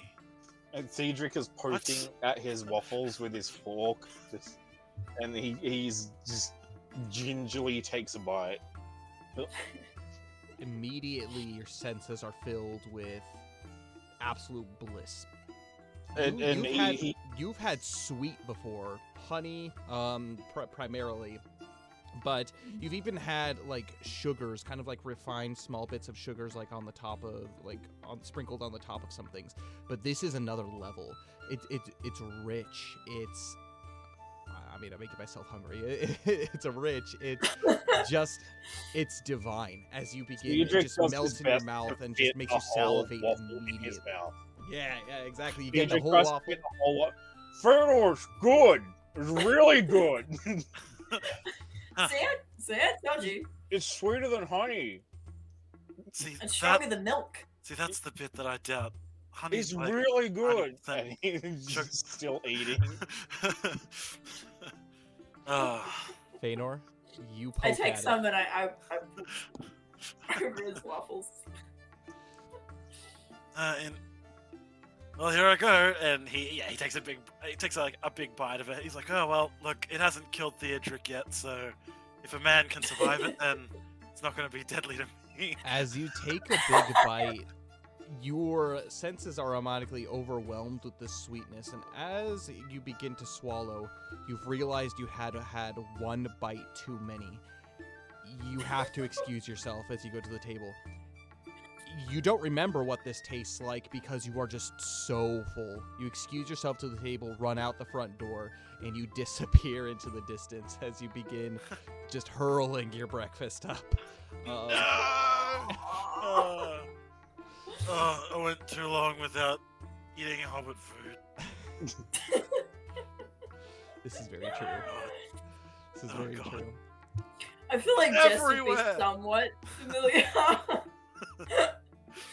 Is this a common thing in hobbits for hobbits to eat too much, or is this just an elf thing? It takes a lot. So only the biggest feasts of the year do these usually happen, which is usually their biggest celebrations in the summertime for the hobbits. And so you've seen some people, but one of the things that hobbits pride themselves in is not necessarily like how much you can eat, but just like iron stomachs. And so like you can like eat anything and like you can be content, and there's a kind of like a delicacy to like eating and being content, but no hobbits truly ever full, if that makes sense. At least as you start to get older, it's like a thing that kids like go through, and like kind of like the not food poisoning, but just like overeating sickness. But Yeah. for sure. So you'd be familiar with it from when you were like really young, but you haven't experienced anything like that in years. Yeah, that's interesting. I expected more from Fëanor. That's quite concerning. Maybe I should go check on him. Nah, it's your birthday. I'm sure he's fine. He's probably just got used to eating all that elfy, leafy vegetable stuff while he was over in Rivendell. And now he gets to eat meat again. And other nice things. Alright. Oh, if you're sure. And Dindy, he lets out kind of this polite burp, and he like takes his handkerchief, or basically like handkerchief around his neck, and he pats his basically the chocolate off of his face, and he looks to all of you, and he says to Jess, "It is so good to see all of you here. I have just been waiting to be able to see all of your faces. You have no idea how much soul searching I've done in all of your absence, and it's been good to be reintegrated with family and not thinking about stinking goblin tunnels or anything like that." And he shudders, and then he brings himself back immediately. But to Jess, and he holds up his basically his glass of juice of whatever he's drinking, and he says, "To Jess, happy birthday to, what is it, my fourth cousin twice removed. I believe that's it. Happy birthday to you. If it weren't for you, if it weren't for your companions, I wouldn't be here celebrating as a family all together this joyous celebration with all of you. Some say that going through life and not being excited about your next meal is, well, it's the greatest pain that any hobbit can experience in their hearts. But the greatest pain in my heart is not waking up and seeing all of you here. Thank you so much, Aw. each and every one of you, to full bellies and to very happy hearts. Jess, how old are you? And Agatha, she is just like looks like these eyes that like to stare daggers at him, and he doesn't notice. How old is the birthday girl? 34. 34 years old. And he takes a swig, and he says, I cannot wait for what other meals you have prepared for us for the rest of today. What do you say, Dodie? And Dodie is like, it's so much like a Baggins to be able to, Sackville Baggins. Oh, this is delightful. Chocolate.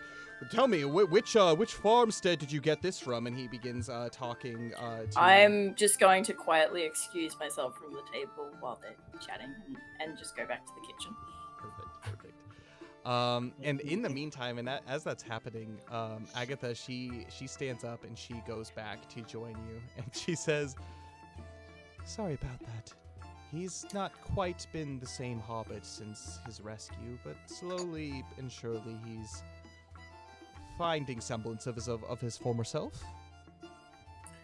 Well, I didn't expect him to make a speech until later. It's quite early to be giving speeches, after all. I, think today will be full of them. It is a special occasion. It is indeed. Tell me,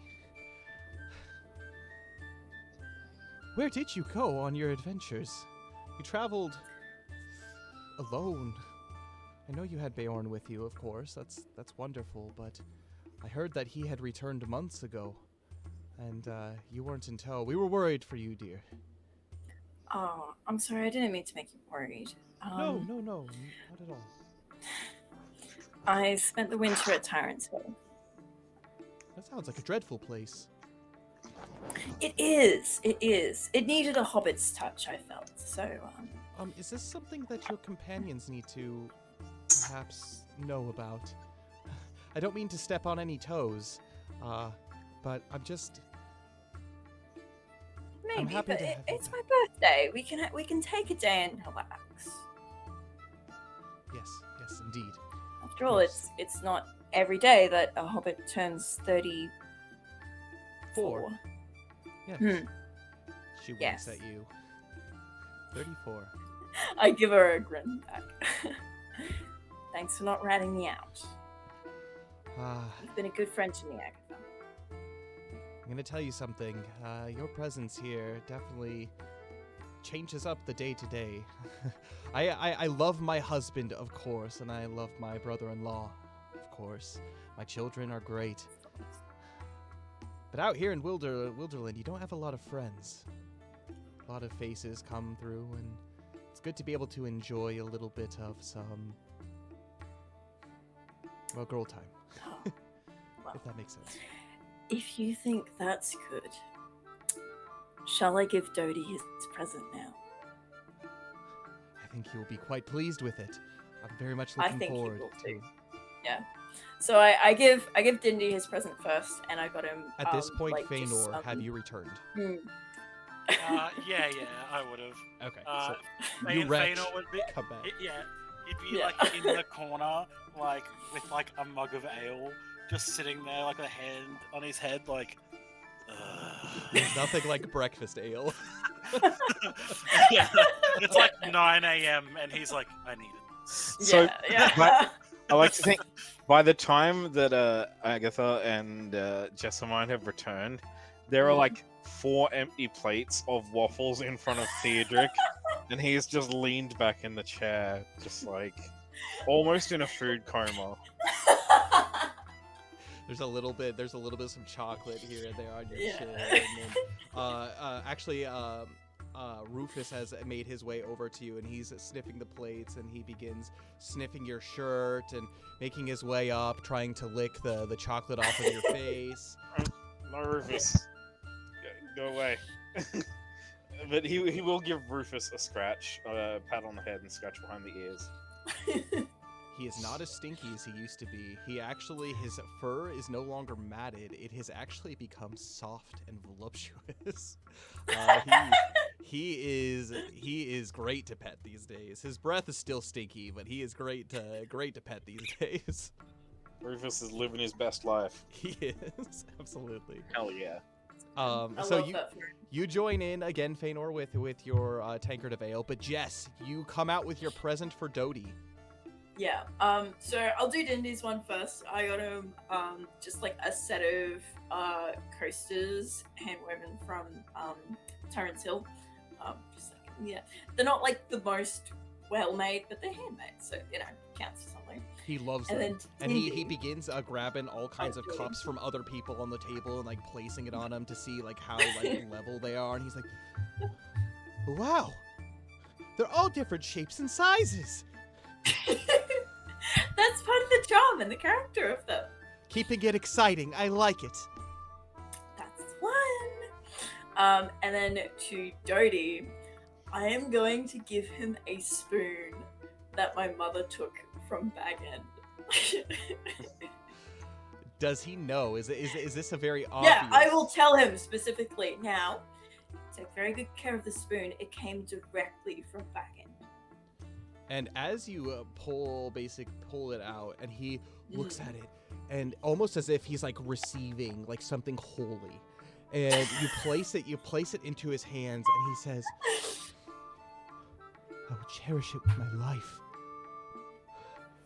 Bilbo must really love you and trust you to give him one of his famous silver spoons."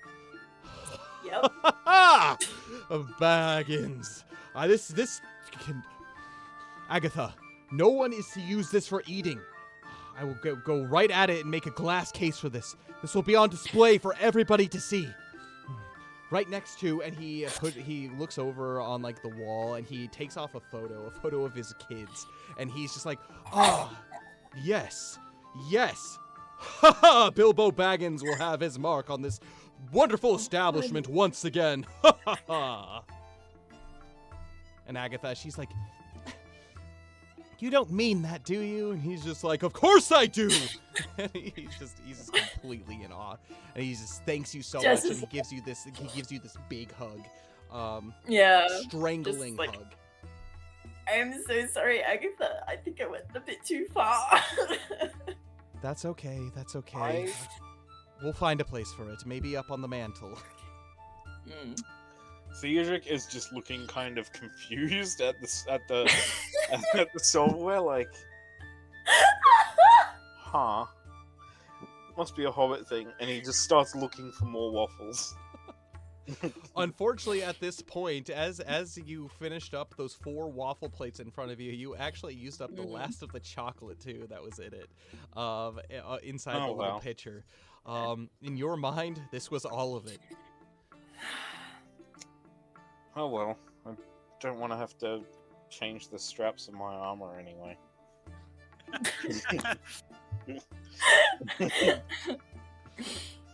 Awesome. And with that, your birthday party continues. It is the entirety of the day is celebrations. You go out into the yard and you play games from croquet. They bring out their croquet set and they set up all of the little pillars, the stakes in the ground for you to be able to hit the balls into. And it's the weirdest feeling, especially for Feanor and Theodric. This is the epitome of the simple life. Part of you wonders, like, if you would get bored of this all day. But it's not the activity itself that is so fun. It's the people that you're spending it with. You see joy on everybody's faces. You see Jess just absolutely soaking everything in. The camaraderie between you on this day in particular seems to have grown immensely. Jess, is there anything else for your party that you wish to share with the group that you guys are going to be doing? Anything special? Oh, like just for today? Just for today. Ooh. I'm keen for a round of golf, actually. Fortunately, the front yard is quite large enough to set up, not necessarily an entire fairway, but a putting green. And so you take basically the balls that you could. You take stones, perfectly round stones that you use for this sport of golf, and you grab your wooden golf clubs. Which again, Theodric, Feanor, I'm actually gonna have the two of you make traditions checks for me. I got an 18, and I would like to attribute that to I do recall in one of our first sessions with Jess, she did tell Theodric all about golf and how it was created in Hobbit in the Shire. Yeah. So he has an inkling. He remembers. I actually forget if it was Jess or Jalen. No, it was Jess. Anyway. Feanor, what was your result? An 11. 11. Theodric, you begin to be flooded back. You're kind of foggy on the rules of golf, but you get this golf club, and it's completely made of wood, and you examine it. This looks like it has been crafted with the finest craftsmanship. However, unfortunately, it's quite small for you. So as you lean down, you have basically your back bend, your butt way out, as you are like practicing a swing, and Dindy and Dodie come over to you, and they're like, no, this is how you do it. You have to keep your elbows completely locked and straight. All the way back. You can't, it's not bending. You're not swinging at it like you're swinging a sword.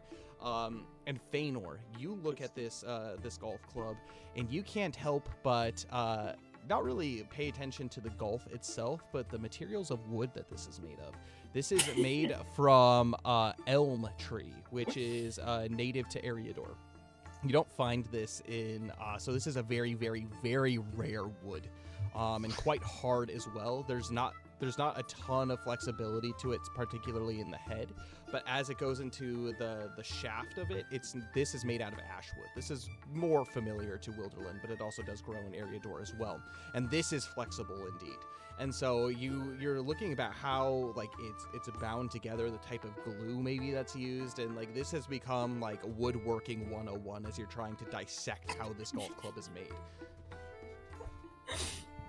Yeah, So. when it does come up to his turn, he just whacks it like 5 times harder than it has. As like you do full so, draw back over behind the shoulder, just crack. I'm going to have you, as you step up to plate, I'm going to have you make a sleight of hands check for me. An 8. Please don't break the golf It's 8. club. As you do, you swing, and with all of your might, boom! And you do not see a stone flying. You see a chunk of sod, just grass flying off into the distance. You have dug a solid 3-inch hole in the ground as it goes off. The club has not broken. You have held onto it tight, and as you watch it go, it actually goes much further than Dodie's actual drive, the grass itself. Oh. Well, attempt 2 and swing again. It takes you three chances before you finally do hit it. And Dindy, he comes over and he shows you this little tool to use to fix up the grass. He has to run over and grab the chunks that you took out and put it back, and he mends it and everything. And he says, "That was good. That was good for a first try. It's okay. We'll have plenty of time to practice." The goal is actually to get this, and as you make your way onto the putting green, which it's basically just like very finely cut grass. It's off a little bit of a distance, basically into the woods. There's like kind of like this putting green. You all eventually do get your stones on this green. Now this is where the difficulty comes in. You see that tiny hole there? No more than, let's say, a chipmunk can fit into it. You are supposed to, without doing anything, gently putt this in. Putt is the word that we use to hit the ball. Gently. Tapping, per se. And you are supposed to read the way that the grass lies. And basically all roads turn to this hole. the one who could get this ball, this stone, into that hole in the least amount of strokes is the winner.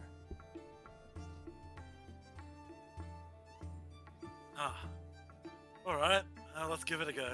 All right, so the Would three you of like you...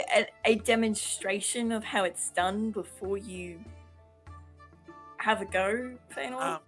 No, I'll just go last so I can see how you guys are hitting it. Okay, yeah. Okay, that sounds like a sensible option.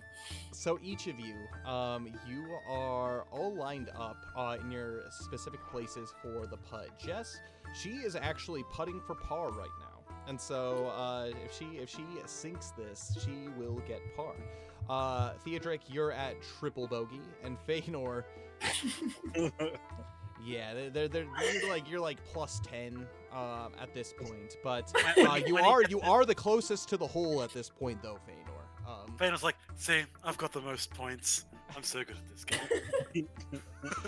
And he's like leaning on the stick next to Theodric, like, wow, I didn't think I'd be a prodigy at this, but I'm like triple the points of everyone else. Jess, I'm gonna have you make a sleight of hand check for me as you tap this stone into the hole potentially. Tap. Oh, I got a natural 1. Natural 1. You basically hit the top of it, and as you do so, it just rolls and just like stops like 3 feet. Unfortunately, you do not get a par. Theodric, it is your turn though. Bad luck. Okay. You're What gonna was make a I- sleight of hand check for me. Sleight of hand. I'm not good at that. Never mind. I'm cracked at it. It's 21. 21. You are the second furthest away, so Jess was the furthest away, and she's spent most of her time just like watching the two of you try to get to the green in the first place. Yeah.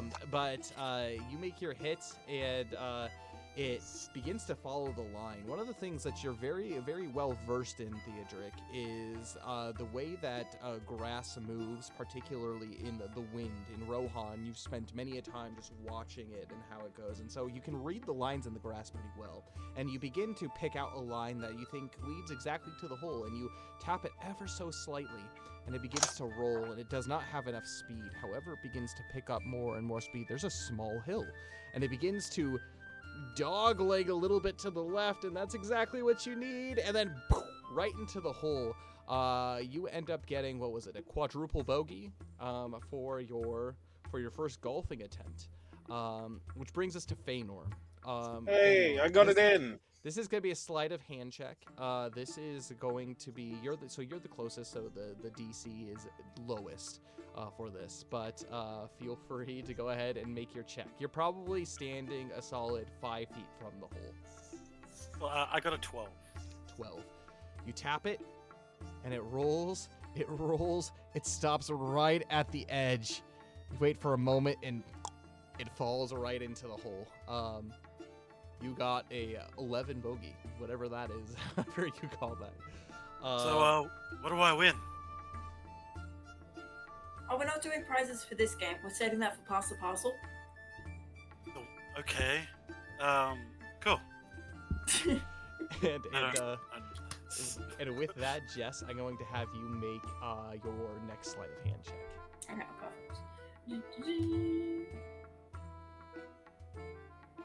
20. 20. Not nat. In a very similar matter to Theodric, you're able to read this grass perfectly, not because of your time spent looking at it, but because of your time playing golf. And very skillfully, it just rolls right into the hole. You get a bogey for the day, which is actually the lowest score, and so birthday girl Jess ends up winning her birthday golf. Dodie actually ended up getting a quadruple bogey, same as Theodric, and Dindy ended up getting a double bogey. So There we go. it's all good. So I win! Yay! With some prestige that comes with that, you take a couple bows to the crowd. Everybody quietly golf claps. Both Rodri and Dando, they're practicing their golf clap and the polite demeanor of it. Fëanor celebrates like crazy as he does his thing. Oh, course. yeah! Oh, Yeah! Heck yeah. That must be a high score. I think like the movie Happy Gilmore. dancing and Exactly. And Alright, so the rest of the day continues. You continue eating lots. You continue playing Yeah. games. All of that kind of fun stuff until the evening rolls around and I think there's a good chance that most everyone has a flower crown by the end of the day. Beautiful. This is actually Theodric and Feanor, one of the most event-filled days you have ever had at the Easterly Inn. You have not experienced a birthday at the Easterly Inn, but if every Hobbit party is like this, you can understand why Hobbits are joyous and very jovial people. They know how to party. There's never a down moment. Everything that they do has this perfect combination of kind of like entertaining and like gripping and holding your attention while still not being like overly like exerting yourself. And then the second you start to feel tired, that's when you sit down and you begin to eat, you begin to drink, you do all of these things. And it's like almost everything is meticulously planned out to where as soon as you start getting tired, you begin to recover, and then you have the energy now to go do something else, do something fun. And it's perfectly well situated. And this entire time you are noticed that everything is being done and basically led by Jess. This is very different from any of the other cultures where everybody gather around and celebrate and everything is done for you for your birthday.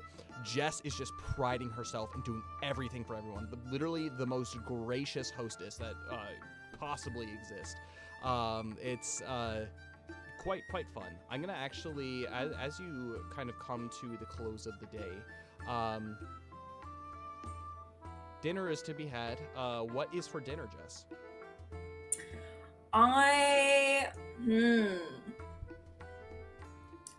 That is a good question. What sort of meat did they bring back with The most thing? expensive and luxurious of the meat is actually lamb. And so there are some fields out there that have lamb and sheep, but specifically Hobbit lamb as opposed to Wilderland lamb is quite fatty and like very very moist. It's not tough at all. Depending on the way that you cook it and season it, it can take on kind of like Eastern flares of smells and taste to very kind of like down to earth, like almost think of like savory to the max, where it's just like you take one bite of it and melts in your mouth and you just feel full immediately. we need to stop. I'm gonna I'm so hungry. I just ate like half an hour. I was sitting here right before stream, like eating cupcakes. You know what? Okay, I'm gonna leave the lamb. I'm gonna keep it nice and simple. Okay. I'm gonna do like a big beef Wellington for everyone. Where's the lamb sauce? That's chocolate, right? Yeah, and then like a big sheep chocolate cake to finish up. Yeah, it's beautiful. As soon as you see the chocolate come in, Theodric, your eyes light up. It's just like, I thought it was all gone. No, but it's all back, and you're eating everything. But as per Hobbit tradition, there is a toast to be had by the Hobbit who is growing another year older. Jess, do you have any words to say for the company that you have? All right, I'll do a little. Hang on, I brought props. Ding, ding, ding. Okay, well, first of all, thank you everyone for coming to my birthday and making today so amazing. Dindy, Dodie, Agatha, your hospitality always exceeds my expectations. From the bottom of my heart, thank you. Thank you for all you've done for me and your gracious hospitality. Dodie says, "Hear, hear," as he raises his glass. If I couldn't be home for my birthday, I know that there's nowhere else I'd rather be. It would be here with all of you. And with that, let's drink! Woo! Cheers! And with that, they cheers. have brought out the finest wine all the way from the Shire, and the fruity bouquet of it. Like, this is like a sweet dessert wine. Something that's definitely different from like the drier kinds that come from down south, or even more of kind of like the deep, rich ones from the woodland realm. It's very light. It's very sweet. It's almost like juice. And one thing that you actually do notice is Dandy and Rodri and Dando. They are actually drinking this as well. Yeah. The drinking age for hobbits are quite younger. And they have a constitution to be able to do it, and so they're also drinking this dessert wine as well. And they keep asking for more, even though they are like, nope, just one glass for you guys. Jess would be drinking today as well, specifically. Perfect. And you begin to drink the night away. I'm gonna have all of you make wisdom saving throws for me. I think as like the night gets on a bit and the party starts winding down, Jess will go out onto the front porch and just start smoking for a bit. But wisdom saving throw. This isn't against Shadow, is it? No. It's not against Shadow. Mine is a 19. I got a 9. Okay. Mine is a 9. Okay. 6 for me. All right. Theodric, you can remove 2 points of shadow. Oh, hell yeah. And the entire party as a whole, you gain inspiration, each of you. Hell yeah. Birthday inspiration. Making it rain! And so you go out onto the porch for the remainder of the evening, Jess, and you smoke. What are the two of you doing? Are you guys tucking in for bed, joining her? Theodric is going to join Jessamine on the front veranda. Yeah, to have a smoke, why not? Yeah. Perfect. As you make your way over, one of the things that you begin to smell as she has begun lighting her pipe is almost kind of like this like pungent at first aroma, and it becomes immediately sweet. You've never smelled pipe weed like this before. She has long bottom leaf that has been brought over from the Shire. This is very, very rare outside of the borders of the Shire, and actually quite expensive too. But this is what hobbits have grown accustomed to, and so once you've had this, all pipe weed is just it's nothing in comparison.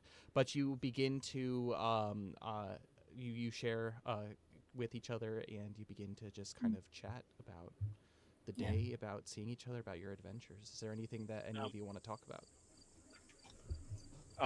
Does anyone have anything else they want to do? Daedric's just going to be chatting about his trip to Gundabad, just regaling them with the tales of the mud wrestling and how weird they were, and the crazy like seal lady. So wait, you're a stronger man than me, Theodric. I would not be wrestling in the mud for anyone. Oh, it sounds like fun. I mean, so now you have a crazed prophecy and crazed prophetic dreams, like. Yeah. What's going on? Yeah, like, admittedly, I wouldn't have wrestled if I had any other choice, but I was outnumbered and I didn't think I could fight them all off. So, like, it was the best option I really had. But yeah, I wouldn't really want to do it again, having mud thrown at you. I won for sure. Of course I did. Yes. Of course I did. Proud of you, lad. Yeah. But, yeah, they were a strange and rather unsettling people. Very, very wolf-like, if that makes sense. I think it does. Yeah, don't want to be going up there again anytime soon, to be completely honest. I think I actually found some place that I hate more than I hate the Mirkwood. So, that's something. Jesus. I mean, who's that? No idea what you're talking your next door about. neighbor. By Gandalf. No. your cave neighbor. Jesus the elf. I could picture him as an elf, though. To be fair, long flowing hair. Yeah. Maybe not the beard. He had a beard. He had to have been a dwarf. Yeah, he was a carpenter. He was absolutely a dwarf. But Fëanor is a carpenter. Yeah, I'm That's a wood true. right. There's a difference, but yes. Anyway, theology aside. Yes. Sorry. Yeah. Yeah. Oh, you know what, you two? I finally discovered something about our friend Shadrach. Oh boy. I'm not sure if I'm ready for this, but go Okay, ahead. alright. So, long story short, Bayorn came to the inn. Oh, Oh, the Bayon? The Bayorn. big bear man. Like Yes. the one from the stories about you know who and the company of dwarves. Yes. He also says that when he's just looking to make sure Dindy's not gonna pop out somewhere and be like, You look through the window and Dindy's eyes. He's Like cleaning fresh something in Just his sparks office. red. yeah, you know that from the story about your family member and the trip he took. That Bayon. the one and the same, as near as I could figure. How Yeah. tall was he? Was he huge? Massive. But Do I everyone look like I could take him in a fight? him in bear form. Terrifying. I can imagine. I mean, Feanor, do you remember how much hassle we had against that one Bayoning in the tournament? God, that was ages ago. Oh, Feanor's pretty sloshed. He only got a 9 on his constitution. You know, I reckon I could take a bear in a fight. yeah, sure, you could do that. You Yeah. absolutely could, buddy. Theodric, do we really want to be sharing in this delusion? Hey, Maybe you could take a bear in a fight, it's a Feanor, but dream. even I couldn't Oh, take this bear in a fight. Yeah. It's quite formidable. Like the scars he's got, he is old. He has got, not to disparage him, but all this to say, I did ask him about Shadrach. Turns out he is one of his messenger dogs. I did ask him if Shadrach could fly. He said that we should ask the eagles. What is that? That's not a no. Oh my god. Oh my He god. said flying wasn't his department, and that we should ask the king of the eagles. I don't want to. I don't want to know. Theodric, you know what this means? No. That was a yes. You just didn't say it in as many words. Oh. Well, he didn't. He said he didn't know that flying's not his department. Okay, but I just want to throw out. So Bayon was just like, yeah, that's my messenger dog, and it has no explanation for the strange magical abilities that Shadrach possesses. I believe that was the explanation for the strange. So what you're saying is Bayon can make magic dogs. I don't know if he makes them per se, or just something about being bonded to him has something. Maybe they're a whole new species. They're not a dog at all, and they're just. Is Rufus gonna get magic? I don't know. Oh my lord, I hope not. Oh my god, I couldn't handle that. His transformation's been magical, that's for sure. I mean, he looks the part of a magic dog now, at He least. will always be my stinky boy. Yeah, his breath will tell you that forever.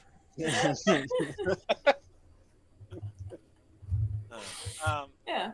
But yeah, if there is nothing else, Feanor's actually gonna hand out the letter to Valnith. I'd tell him about like staying at Mogdred's as well. Wait, so you met Mogden. Mogdred. Yeah, that's what I said. And you did a makeover on his scary castle. Well, you know, I tried. I did my best. That just needed some lighting up. I kind of wish we were there to see that. It is unbelievably depressing, and they don't even wash their bed sheets twice a day. Well, no, twice a week.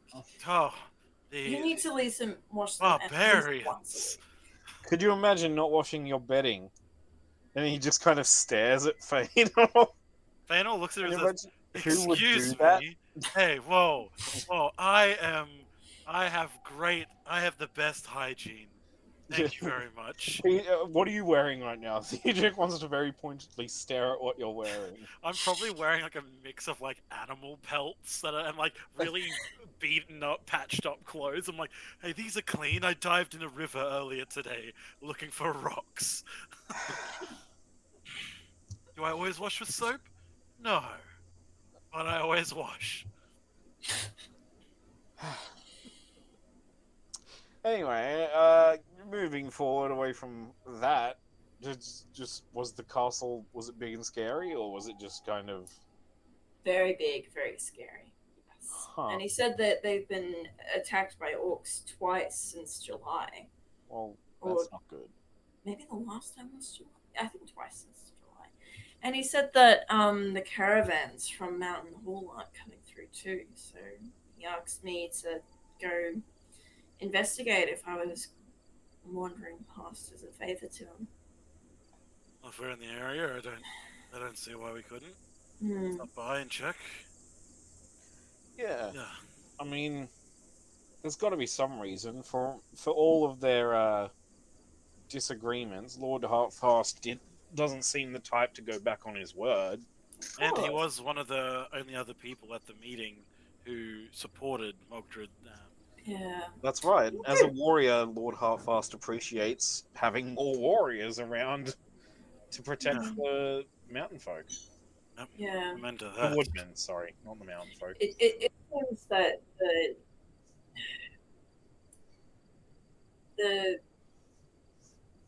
I can't think of the word, but the union hasn't been going amazingly well.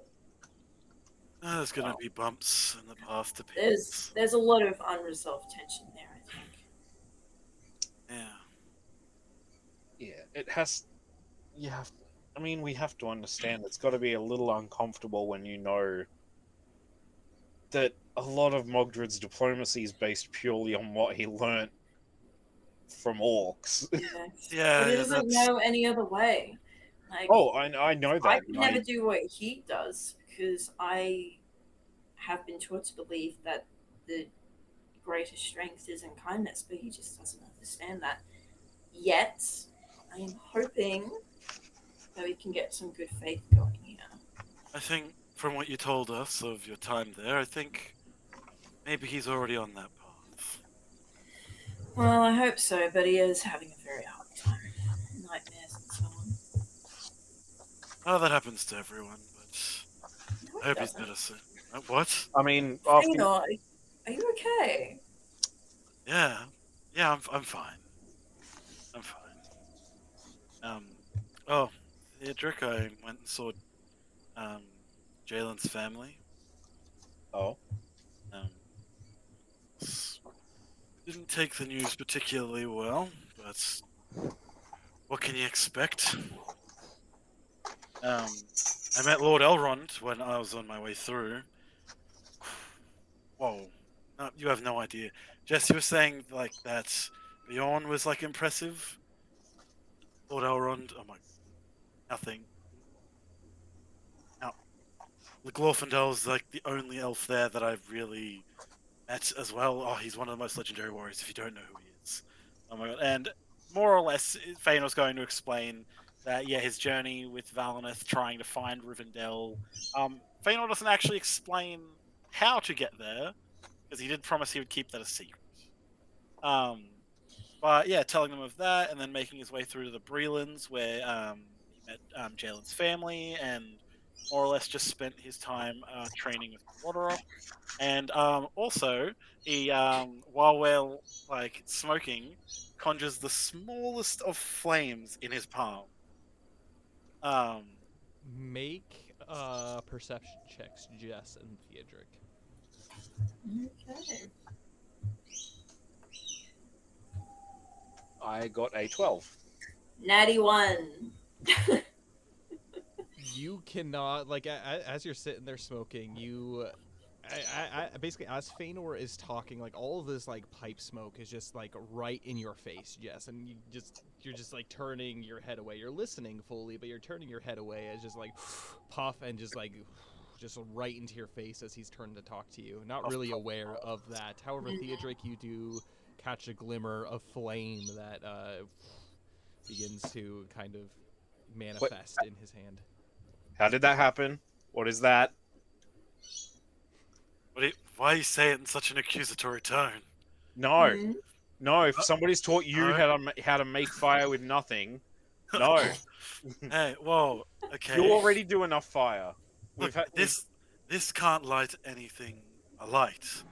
As such, it's Welcome not at that home, point good yet. hunter. no. There What was a is it word you there at the end of desire? that sentence that I didn't. What? You said yet. You said yet. It We'll can't see. light We'll see anything where it yet. goes. No, let's not. Yeah. Well. Let's Yeah. not. You- What's better than having a constant source of light, able to be conjured at will? I heard Lord Elrond was like had healing magic. You could have learned some healing. Yeah. No, that's not really in my forte. Yeah, Kind of I like know. looking down at his like calloused hands. He's like, yeah, I don't think that was gonna work with me. No, Caranthiel showed me some of our woodland magic. I bet she did. Yeah, whoa. Okay. Okay. And then Vane will put the hand up like, whoa. All right. No. No. Theodric's just sipping more of his alcohol. No, it was good. I got to spend some time with her and got to spend time with Valneth. I met his mother. Very, very wonderful lady. Didn't get to spend too much time talking to her. She was quite busy. But yes, and this would be when Feanor hands out the letters that Valneth said. It's like, obviously you've seen that Valneth didn't return with me, and he kind of came to terms with the decision he was making to stay in Rivendell. He's going to try and find his father. He couldn't do that. It's where we are. He needs time. That's fair. And I hope Well, you I told did- him that we'll miss him. oh, definitely. Believe me. I even gave Lord Elrond a talking to, telling him to keep an eye on our. You know what? that's- Actually, can I roll an insight check on that? Yeah, absolutely. Okay. I got an 8. Oh shit, we nothing- got a raid. He's not lying per se, but the one thing that you do kind of get a twinge of is every time that Feanor says Elrond, like there's kind of like this like man, this guy's majestic, but also like kind of a little bit of like held back, kind of like latency, almost like kind of like an awkwardness in like the way that he looks, like every time he talks about Elrond. Hmm. It's slight. It's not like very obvious, but pretty slight. But no, Valneth's gonna be okay. He's at home. He's with his family, his mother, and he's taken on some elven apprentice. Oh God, we thought he was insufferable before. He's just yeah. We'll see him again though. I have a feeling that one day we'll meet him again. I hope so. Well, shall we read these letters now, or If you- Yeah, together why not? individually? Yeah. He has written out each letters to you, and actually Dain has written those out. I just need to tell him to send those to you. Okay. So he actually has them, but they're all like very specific to your characters, like almost That's as if he's sweet. sitting down with a private audience with each of you. Every word like is very eloquently drafted, as if he has gone through toil figuring out like rewriting things the way that they are. Like it is a masterpiece in the making, almost kind of like the epic tales of your adventures together, and just the thoughts that he has of you, like nothing but endearing. And you can definitely tell that there is an air of he is going to miss all of you. Something that's persistent like in each of the letters that he has written is how eye-opening the journey has been with each of you. Genuinely, the things that you have taught him, whether it's camaraderie, whether it's being able to take a joke, whether it's learning to become stronger or not so logical, whether it's being able to look at things a different way, from different perspectives. It's just you can tell that he has grown a lot, and he is forever grateful to the things that you have done. And at the very end, he also reminds each and every one of you that it is not the end. He trusts in each of your strengths, and he looks very much forward to crossing paths with you all once again, hopefully sometime soon. I wish I could have said goodbye in person. But this is a really lovely keepsake. And by the way, Jess, one thing that you notice is the paper that is written on, it is scented. Ooh. This smells like Valineth. All of your papers, but you notice this in particular. Okay, yeah. That's sweet. I like it. Yeah, I'll just keep it safe in my pack.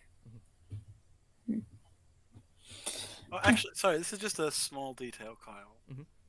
Would actually some of the clothes that Feanor got, would have they have been from Rivendell? Because I spent a couple months there, did I not? Chances are they were probably loners, but if you wanted to nick a couple of them, you probably could have. I'll say he has like one silken robe gown that he took. He's like, it was part of the room service.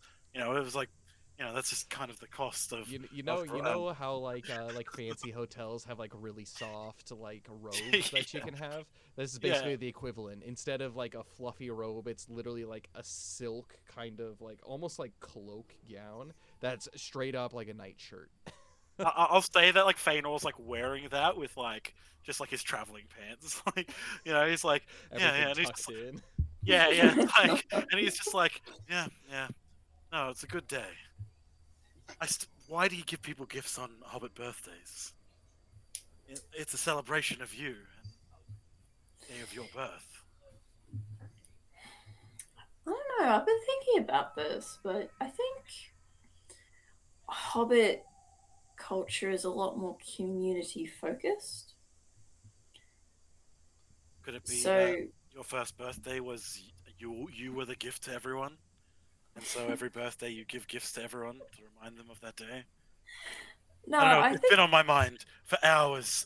I can't think of a proper explanation. I just think it's a much nicer way of doing it. Well, obviously I haven't tried your way, but when I think about receiving a lot of gifts from different people for one day of the year, that's fine. Or I could get gifts from a lot of different people over the course of the year. And then when my turn comes around, I can give gifts to the people that I care about. And it's just really sweet. I think it's and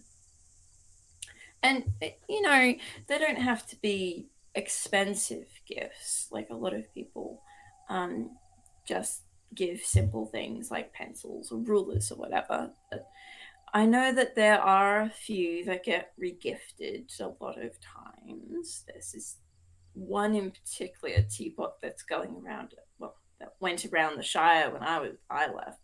It was absolutely awful. It was gaudy, but you had to keep track of who had it, because when that birthday came around, there was a chance they could give it to you, and then you'd be stuck with it until your birthday came around and you could pass it on to someone else. I'm getting off track here, but what I mean to say is that I think hobbits have a lot more focus on the people around us making us who we are and not just ourselves. It's a more focus on the larger community, I think. That's beautiful. It is. That's really nice. I mean, not the teapot. The teapot is awful. Can I say? What if somebody accidentally breaks the teapot? I mean, then it's absolutely you won't have to deal with it. I would not be surprised, but well, then it's broken. I suppose. What happens when you normally break a teapot? I know. I'm just saying, would people ask you about the teapot and what happened to the teapot? Would the Shire be upset about the teapot?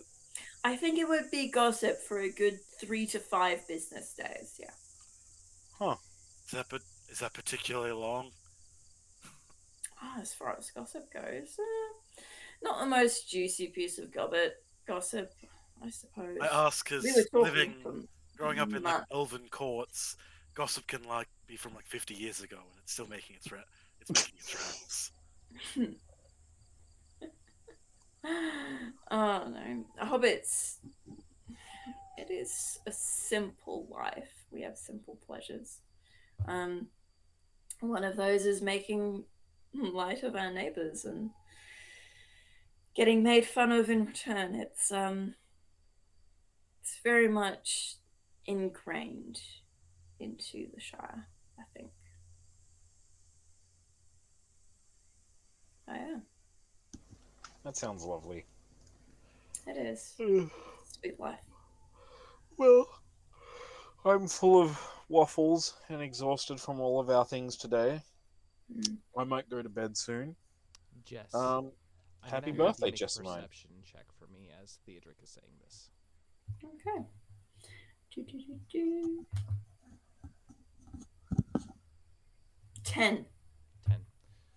As they're talking and everybody is kind of winding down for the day, one of the things that you have noticed is the candlelight from inside is growing dimmer, and your eyes are drawn up to the window.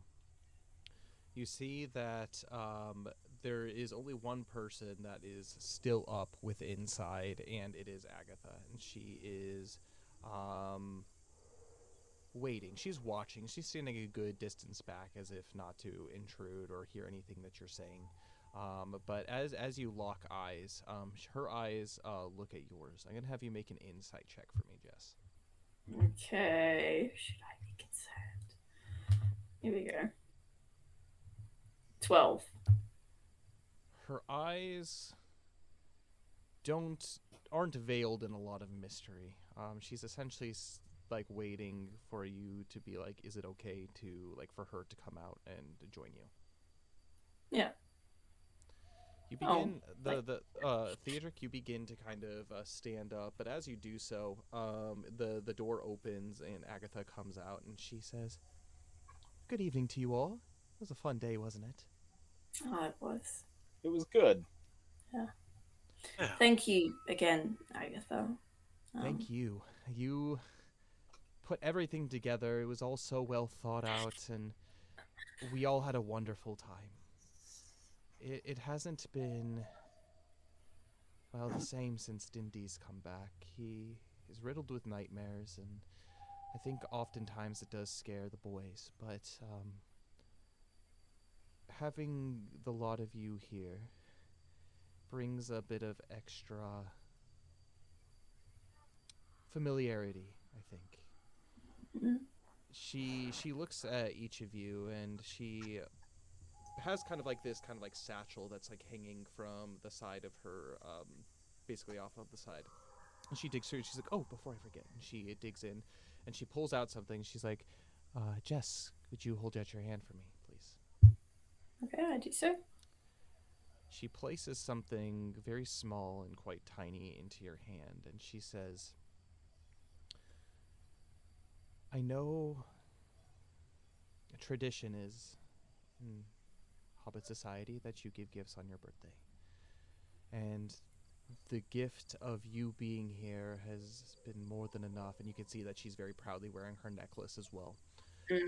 She says, "It's not much, and if you don't want to consider it as a birthday gift, just consider it as something from one friend to another.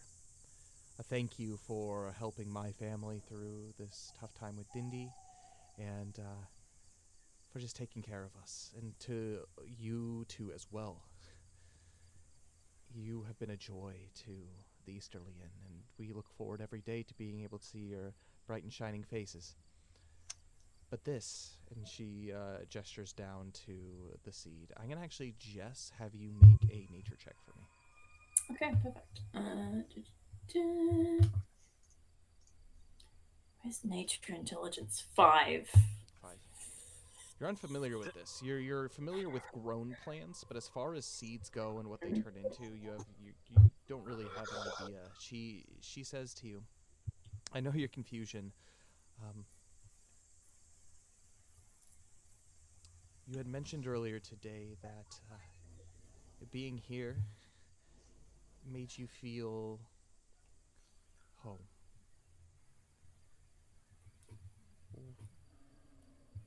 We've been keeping this for a special occasion. And she kind of like looks aside to side behind her as if there's somebody in there. And so because of that, we want you to continue to think of this as home, especially for as long as you are in Wilderland. This is a seedling. It fell right as we were leaving from the Shire those years ago. This is from the party tree. I want you, as a party of adventurers, to plant this right over there by the lake. And as you see it grow, time will pass. And whether we all make it through this storm, the one thing that will persist is that tree will remain. Every time you visit, a piece of home will be here waiting for you. Every party that you have, and one day, when it's nice and big, descendants, us, will be able to celebrate under the lights of this tree. And we could be reminded of the happy days in the Shire. But also, we can think of the bonds that we've been able to build while we are abroad. I just reach up and I give her a hug. And I hold it for a time. You can feel kind of her tremble a little bit as kind of strangely she begins to weep. Thane or Theodric, I'm going to have the two of you make insight checks for me. Yeah.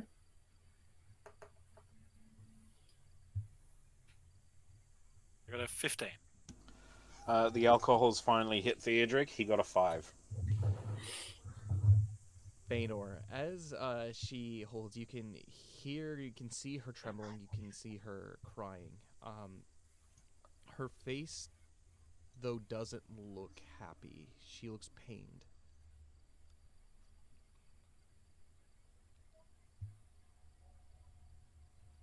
After the long embrace, she lets go.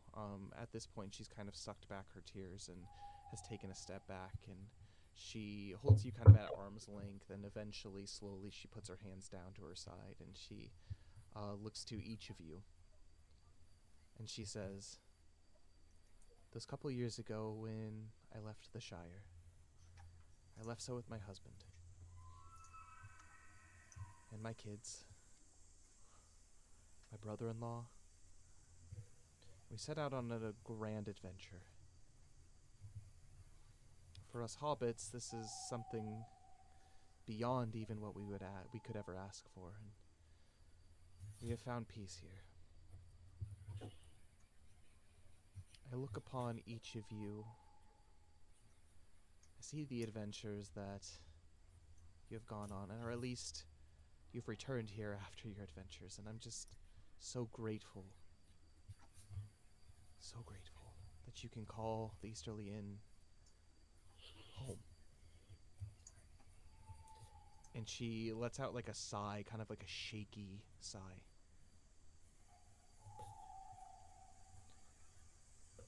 "I want you to be careful. I know you have a lot to do. I understand that there's more counting on you than just me and my family. Our purpose is to be here for you. There's a grander design at work. And while it could be so easy to stay here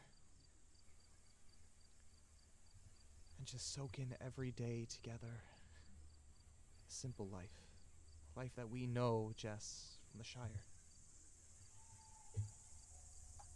But I do know if it weren't for brave souls like each of you,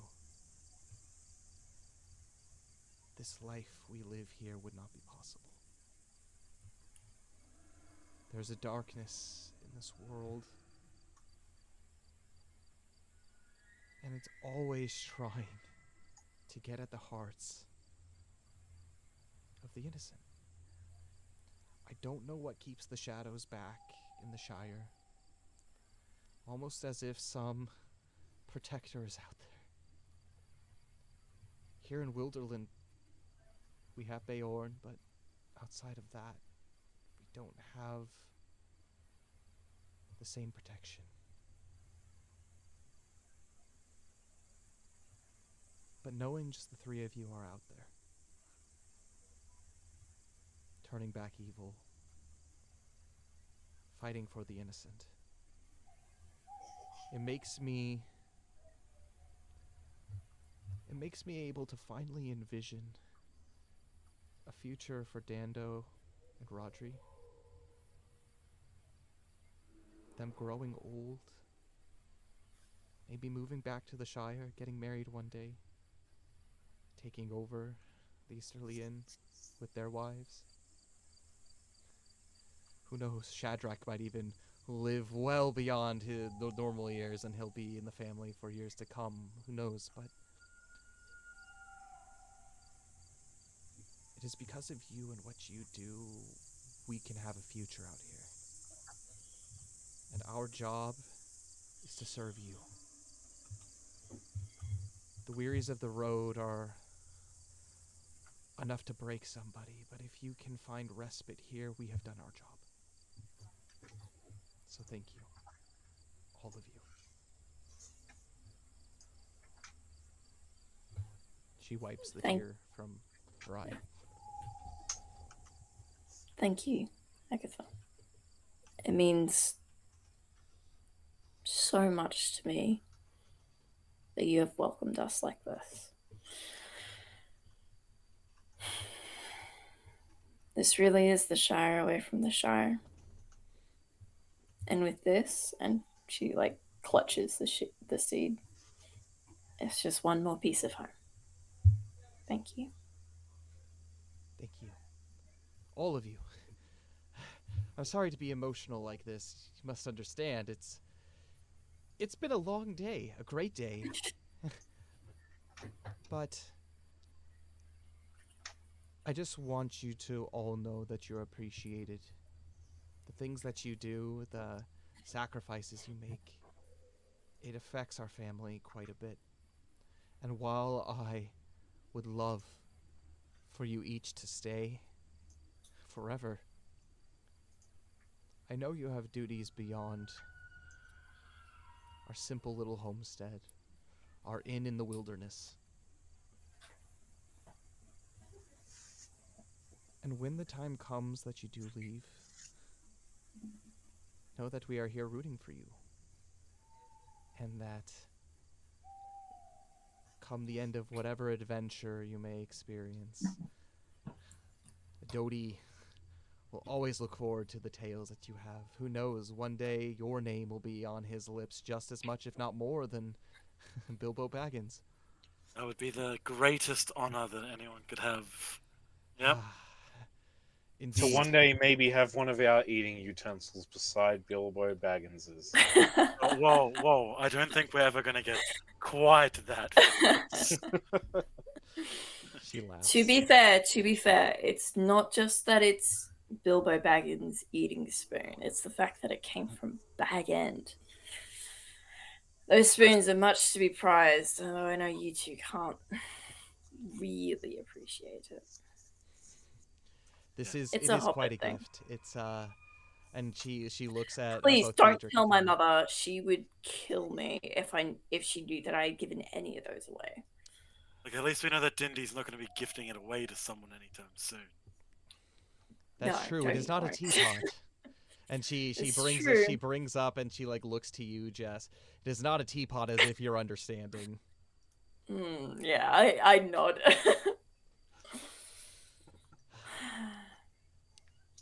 So what are your plans going forward? just curious.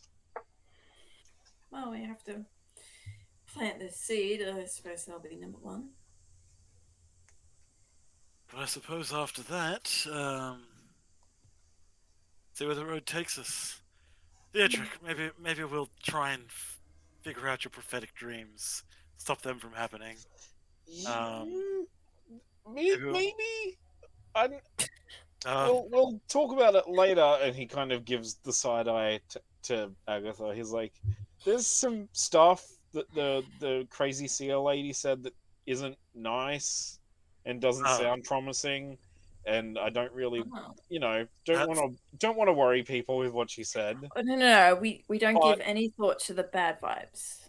But yeah, if what she said is something to go off, we're gonna have to go somewhere none of us want to go. So maybe we can put that on the back burner for a little while. hey, the Mirkwood isn't that bad. Oh no, it's worse than that. Worse than the Macwood. It's fine. I'm sure we'll It's talk. worse than the Macwood. Okay, we can talk about it later. Yeah. Where else? Where else? What other errands do we have to run? Mountain Hall. Yeah, we could check on Mountain Hall. Mm. Theodric does not want to Theodric- have to come out and say that we're gonna have to go to Dol Guldur. Uh, yeah, he's like, oh well, Theodric, Lord Heartfast did offer you an invitation there, did he not? And Jess Mogden said that. Yeah, that's what I said. Said that he had business there, so perhaps Please get his name right. If you ever see him again, please, I am begging you. It's not nice to call people by different names. I jest. He wasn't Yeah, the but I'm nicest. sure you wouldn't like it if I started calling you Fernor. It's actually kind of cool. I like it. Damn it. It sounds closer to fire now. You added an R in there. No, it sounds like fern, like a plant. Yeah, oh yeah, that can burn on a fire. She like sort of gives an exasperated look to Agatha and Theodric. He says, "That's do- why I'm asking you to plant it by the lake." Okay, thank Hey, you. whoa! I would never burn a gift. Not intentionally. On I purpose. understand. Anyway, Whoa. let's There's a lot of all- accusations being. let's all maybe go to bed, sleep off the alcohol, and we can plant the seed tomorrow. That sounds. I think that would be nice. Yeah. Me, I'm full of alcohol and waffles, and I really need some sleep. Mhm. I've got a tummy ache. It's fine. Well, I don't have Your bet I don't have any has waffles in me. broken. Oh well, you are only 18. I forget that you're so young sometimes, Theodric. Also, Theodric's never had chocolate, and I imagine having a lot of it, like, immediately is not In a great. very Theodric- short amount of Theodric's time. actually yeah. lactose intolerant. Like... We just got lucky. He's that been he squatting in the porta john the entire between every meal. We got lucky that he didn't let fucking Rufus have any of the chocolate. oh no! Oh no! I didn't even consider that. Oh, I was Rufus seeing takes what was gonna 2d8 happen. Damage, Oh, 2d8 no. damage, instant kill. I was on to you. I've got doggies. I know what's up. That and grapes. Don't give him raisins. That's also real bad. No. Um, Pro tip. This is what I heard. If your dog ever eats chicken bones, you have to force feed them as much bread as they will eat, because that'll like help absorb the sharp edges of the chicken bones. the splintering is rough. I guess raw Yeah. chicken bones are okay because they don't splinter as much as cooked chicken bones. Like that's the worst. But yeah. Ugh. Anyways, that's neither here nor there. You all go to bed for the No. night, and it is a wonderful night. You wake up in the morning feeling quite inspired. The entire evening, Jess, you put the seed on the table, kind of set aside kind of like a small little pillow, and you put it on, and you drift off to sleep thinking about home, about all the people back there, and your family, your friends, and with the last thing that you remember is sitting up on the lowest branches of the party tree, looking out over the Shire as the sun sets and the lights in the tree begin to glow bright with the candlelight that is placed up there. And as soon as you go to sleep, You wake up. It is bright and early in the morning. Not so early. It's actually 10 a.m. You slept in. Maybe it was the alcohol you drank. But the same effect has happened to both Theodric and Feanor. Theodric, you come out with a raging headache, and you actually didn't get great sleep last night. You had some stomach issues. Feanor, you're doing okay. But the evening that you spent was a little bit more cathartic. As you kind of wandered around for a little bit, as you don't need as much rest, and just contemplating everything, the people that you've experienced, the people in your life, and just a general sense of appreciation for everything and for everyone. But the morning arises. Jess is the last one to wake up, and you all greet in the front yard of the Easterly Inn. Jess has a seed in her hand, ready to be planted. Okay. All right, shall we? Yeah, sure. Why not? Yeah. So I just I guess try and find a spot that'll be suitable. And you do. It's decently rocky around the edge of the lake, but a few paces back, there's actually some really good soil. You're able to do that, find that pretty easily. But there is a spade that you all have. You all take turns digging your own separate hole, well, not the same hole, but separate shovel. And after these 3 shovel digs, it's finally deep enough for this seed to be planted. You cover it back up and give it a little bit of water, and as the afternoon becomes to come into fruition, there is nothing but hope in your hearts, as there is an endless road ahead of you. I'll just take the time to explain if they don't know, but I'll explain the significance of the party tree and why the seed is such a big deal, basically. I'll just one of the things too about the party tree is it's a tree that is known for rapid growth. There's a reason that's as large as it is. It's relatively young in the grand scheme of just old trees that are within the Shire, but this has become prominent and has grown, and it doesn't give off very many seeds. And so it is very widely famous because of just the large branches that it has and just the size that it can get to. And so with that being the case, that is where we're going to end our session for tonight. Hey. That's brilliant. Quickly, let's go ahead and jump into some thoughts on tonight's session. First and foremost, for me, I'm glad to have everybody back. This is great. I missed having these. It's so good. Definitely. For sure. Oh my gosh. But Theodric, Dom, what are your thoughts on today's session? I'm super stoked to be back. Obviously, glad to see everyone together again. Thank you. I'm feeling really glad to see everyone again and be doing this again. Mm-hmm. It's just been kind of boring the last couple of weeks for me. I've just kind of been working and exercising and going to the gym. But this session was good. It was a nice mini fellowship phase to get us all back into the swing of things and to have our characters catch up, and I like it a lot.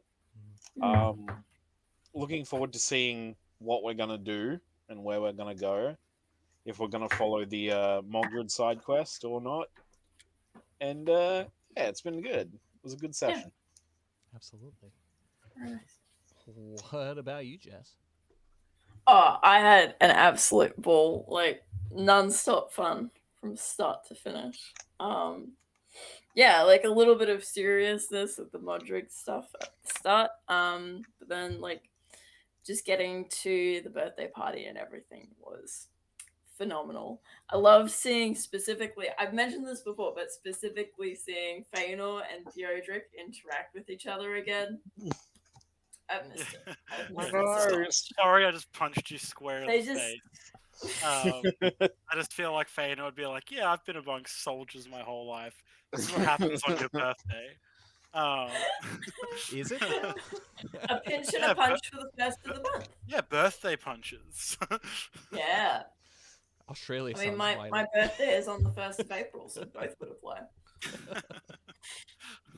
Yeah, it was really sweet. And yeah, in addition to that, I was talking to Kyle before you guys got here, like sort of before the stream started, and we realized that not only has it been over a year in game, but it's also been over a year since we started streaming AME on Twitch. Has it really? Gee, it does Yep. not feel like So- it's been that long. Oh, when you Jalen had her first character one shot on the 22nd of February. It is now the 21st of February. Hey. Oh, wow. When you think about all the stuff we have done, it makes sense. Like we've actually done a fair few things. in this Episode adventure. 46. Yeah. Mhm. Oh my lord. Look out, Critical Role, we're episode- coming for you. Yeah. We are so not. We do not have the production value of Critical Role. You know, we're doing Dimension good 20 with what we though. got. Yeah, we're doing good with what we got. We're all in different places throughout the world. Like, it's pretty good. Like I'm pretty happy. God, I love Dimension 20. Man, I watched Crown of Candy and like that. We'll have to talk about it later. It's phenomenal. Okay, we will. Promise. Anyway, Um, Raynor. Yeah. Oh no. I loved it. I did love the little moments of like, it's her birthday, and he's like, "Excuse me for a moment." Like We that need was to like. go. It's like both of us are like, "Oh my god, oh my god, did you forget? Wait, I didn't know." Oh. But having just like little moments like that, because like I saw most of everyone else's sessions. I didn't get to finish all the way through though. Like I was watching Valnith's one today. But it seems like everyone had their adventures, and it was good to come back and have a more relaxing little session. Like I said, a little birthday with like little gifts and trying to think of what to like do with each other. And we just spent like all of it just partying, trying chocolate, throwing up, getting hungover, not killing a dog with chocolate. You know, good stuff like that. Finding out that Shadrach is like kind of a magic dog, so Feanor was right. Playing golf. Yeah, winning at golf. You did get the most points, yeah. The highest score. Feanor would definitely have decent intelligence, horrible wisdom. He has knowledge, but he doesn't know how to apply That it. is hilarious, you being an elf, because like, oh man, I love the subversion of the elf that you've done. It's so obvious. It was right in my face from day one of like the shorn off locks and just the himbo attitude. Himbo. Whoa. Yeah, but the short hair, the like different clothes, they're just like, yeah. And Not yeah, using soap. yeah, whoa. Yeah, look, yeah. We did just kind of canonize that this episode, didn't we? Yeah. Hey, No, you said we, not you, always. You you. said not always. Yeah, not all. I don't always wear soap. Yes, that's a very important distinction. Yeah. But no, it was good to have these little light-hearted moments because they're important when you're off on some big adventure. And look, Feanor was just happy to be back talking to everyone. Because I mentioned this to Kyle in my one shot. Feanor went away from everyone for like two months or whatever. Then everyone grouped back up and he was with everyone for a week and then left again. Yeah. Over the whole Woodman thing. So he's glad to just be back with like no definite plans at the moment. Actually getting a chance to hang out and see where the road takes them. Absolutely. Yeah, it was good. One of the things that I love about the session where everybody can come together, especially after Yule phases, is the Yule phase. I think is a great way. Like it's a break away from everyone, where everyone kind of gets their own spotlight. There are clearly during adventure, there are things that maybe pop into your mind that you want to do, you want to take care of, that you're just like, hey, let me progress this storyline for my character, or let me go see what's going on here, that maybe like as a whole party that doesn't necessarily make sense. But what sessions like this this that I really love, is being able to come together, express that you all have made your impacts on the different parts of Middle Earth, and like now you come together, bringing that all together. Now you're brainstorming ideas for your next adventures and what's going on and from here. It's really cool to be able to see and a joy to be able to take part of, because there's a decent amount of drama, I say, in everybody's one shots, and then it's like this, and it's like the most drama was who got the highest score in golf. So it's great. No, I it's good though. guess You're still technically the invested in Mogdred that stuff was a story. lot of drama, but aside from that, yeah. Mordred's always drama though. He's just a little drama queen. He's an edge lord. He's literally the just- lord of edge. He's He's a just golf a theater kid. baby. He needs to learn how to play golf. You Look, are I absolutely did think it was fun listening in at the beginning. Yeah. To Jess being like, we just gotta like fix this place. This place is a bit of a fixer-upper, but we can do it. And Yeah. Mogdred just being like, sure. Like I guess, and you're like, I can make it more homely and nice, so you have it relax, so you can actually relax. He's like, oh yeah, go ahead, definitely fix the place up. Do Wait I look like until I know we- how to do that? No. So, Wait until we get Jessamine into Dolgul to complete makeover. it'll be its own adventure, just a makeover on a castle. Yeah, Oh, it yeah. just So this was like like the a birthday Sims. party episode. We're gonna do another episode of interior decorating. It's Queer Eye. HGTV. Queer Eye. Hobbit eyes Aaron. for the Dol Guldur now becomes the HGTV Dream Home. Yeah. Oh gosh.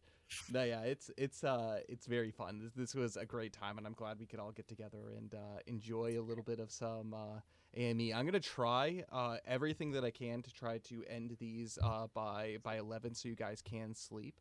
Which is why we're able to cut it off, so you guys could have your thoughts and everything going forward. But is there any last minute thoughts about tonight's session before we take a break and let you guys go?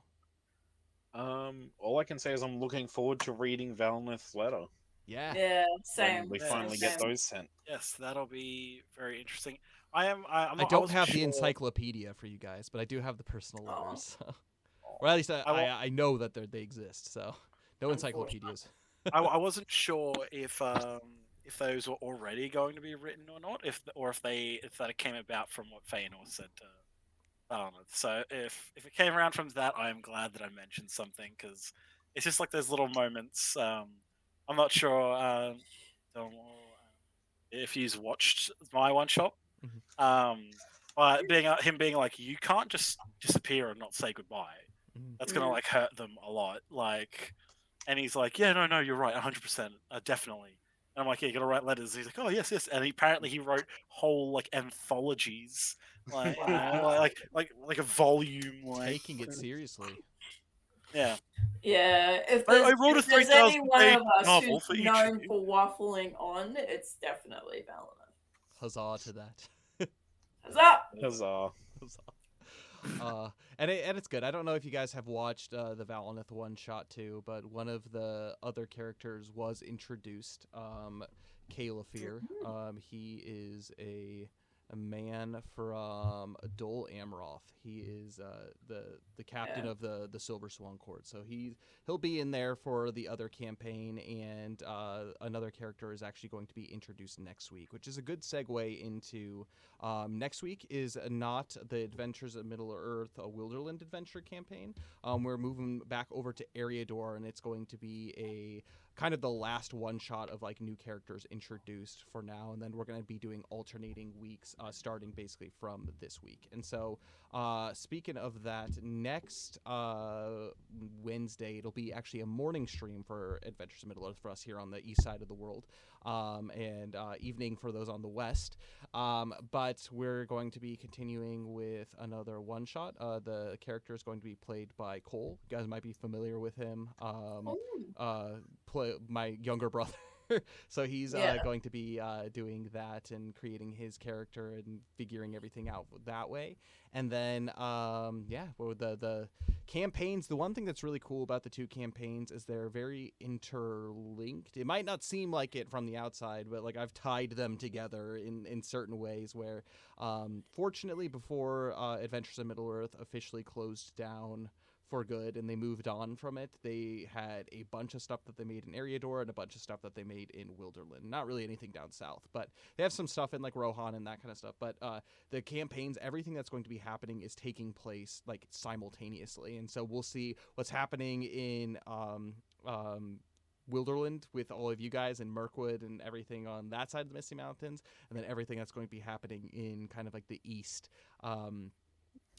West, I guess west, in Eriador is going to be happening too. And so I'm excited for a little bit of that, perhaps some crossovers in the future, but we're now being introduced to a lot broader span of characters, and the events that are taking place are going to be pushing the plot forward as opposed to being like, oh yeah, this happened, but we don't know exactly how it happened. So it's something Nice. cool for everybody to be able, like you guys to watch that campaign when you guys have the chance, them to watch your campaign, so you guys kind of know what's going on just in the world that you're currently playing. So the adventures will tie in together that way, which that's the plan. So That's awesome. Okay.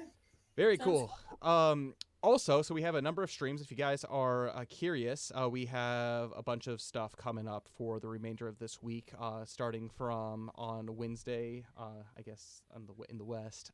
Cole's going to be continuing Fire Emblem Three Houses, his Golden Tier route run. Dain's starting a new game. He's going to be playing Banjo-Kazooie. Very good old Nintendo classic. And then on Saturday we have Everlast, the new tabletop RPG that I'm creating and that is being made. So we have our next session of that this upcoming Saturday.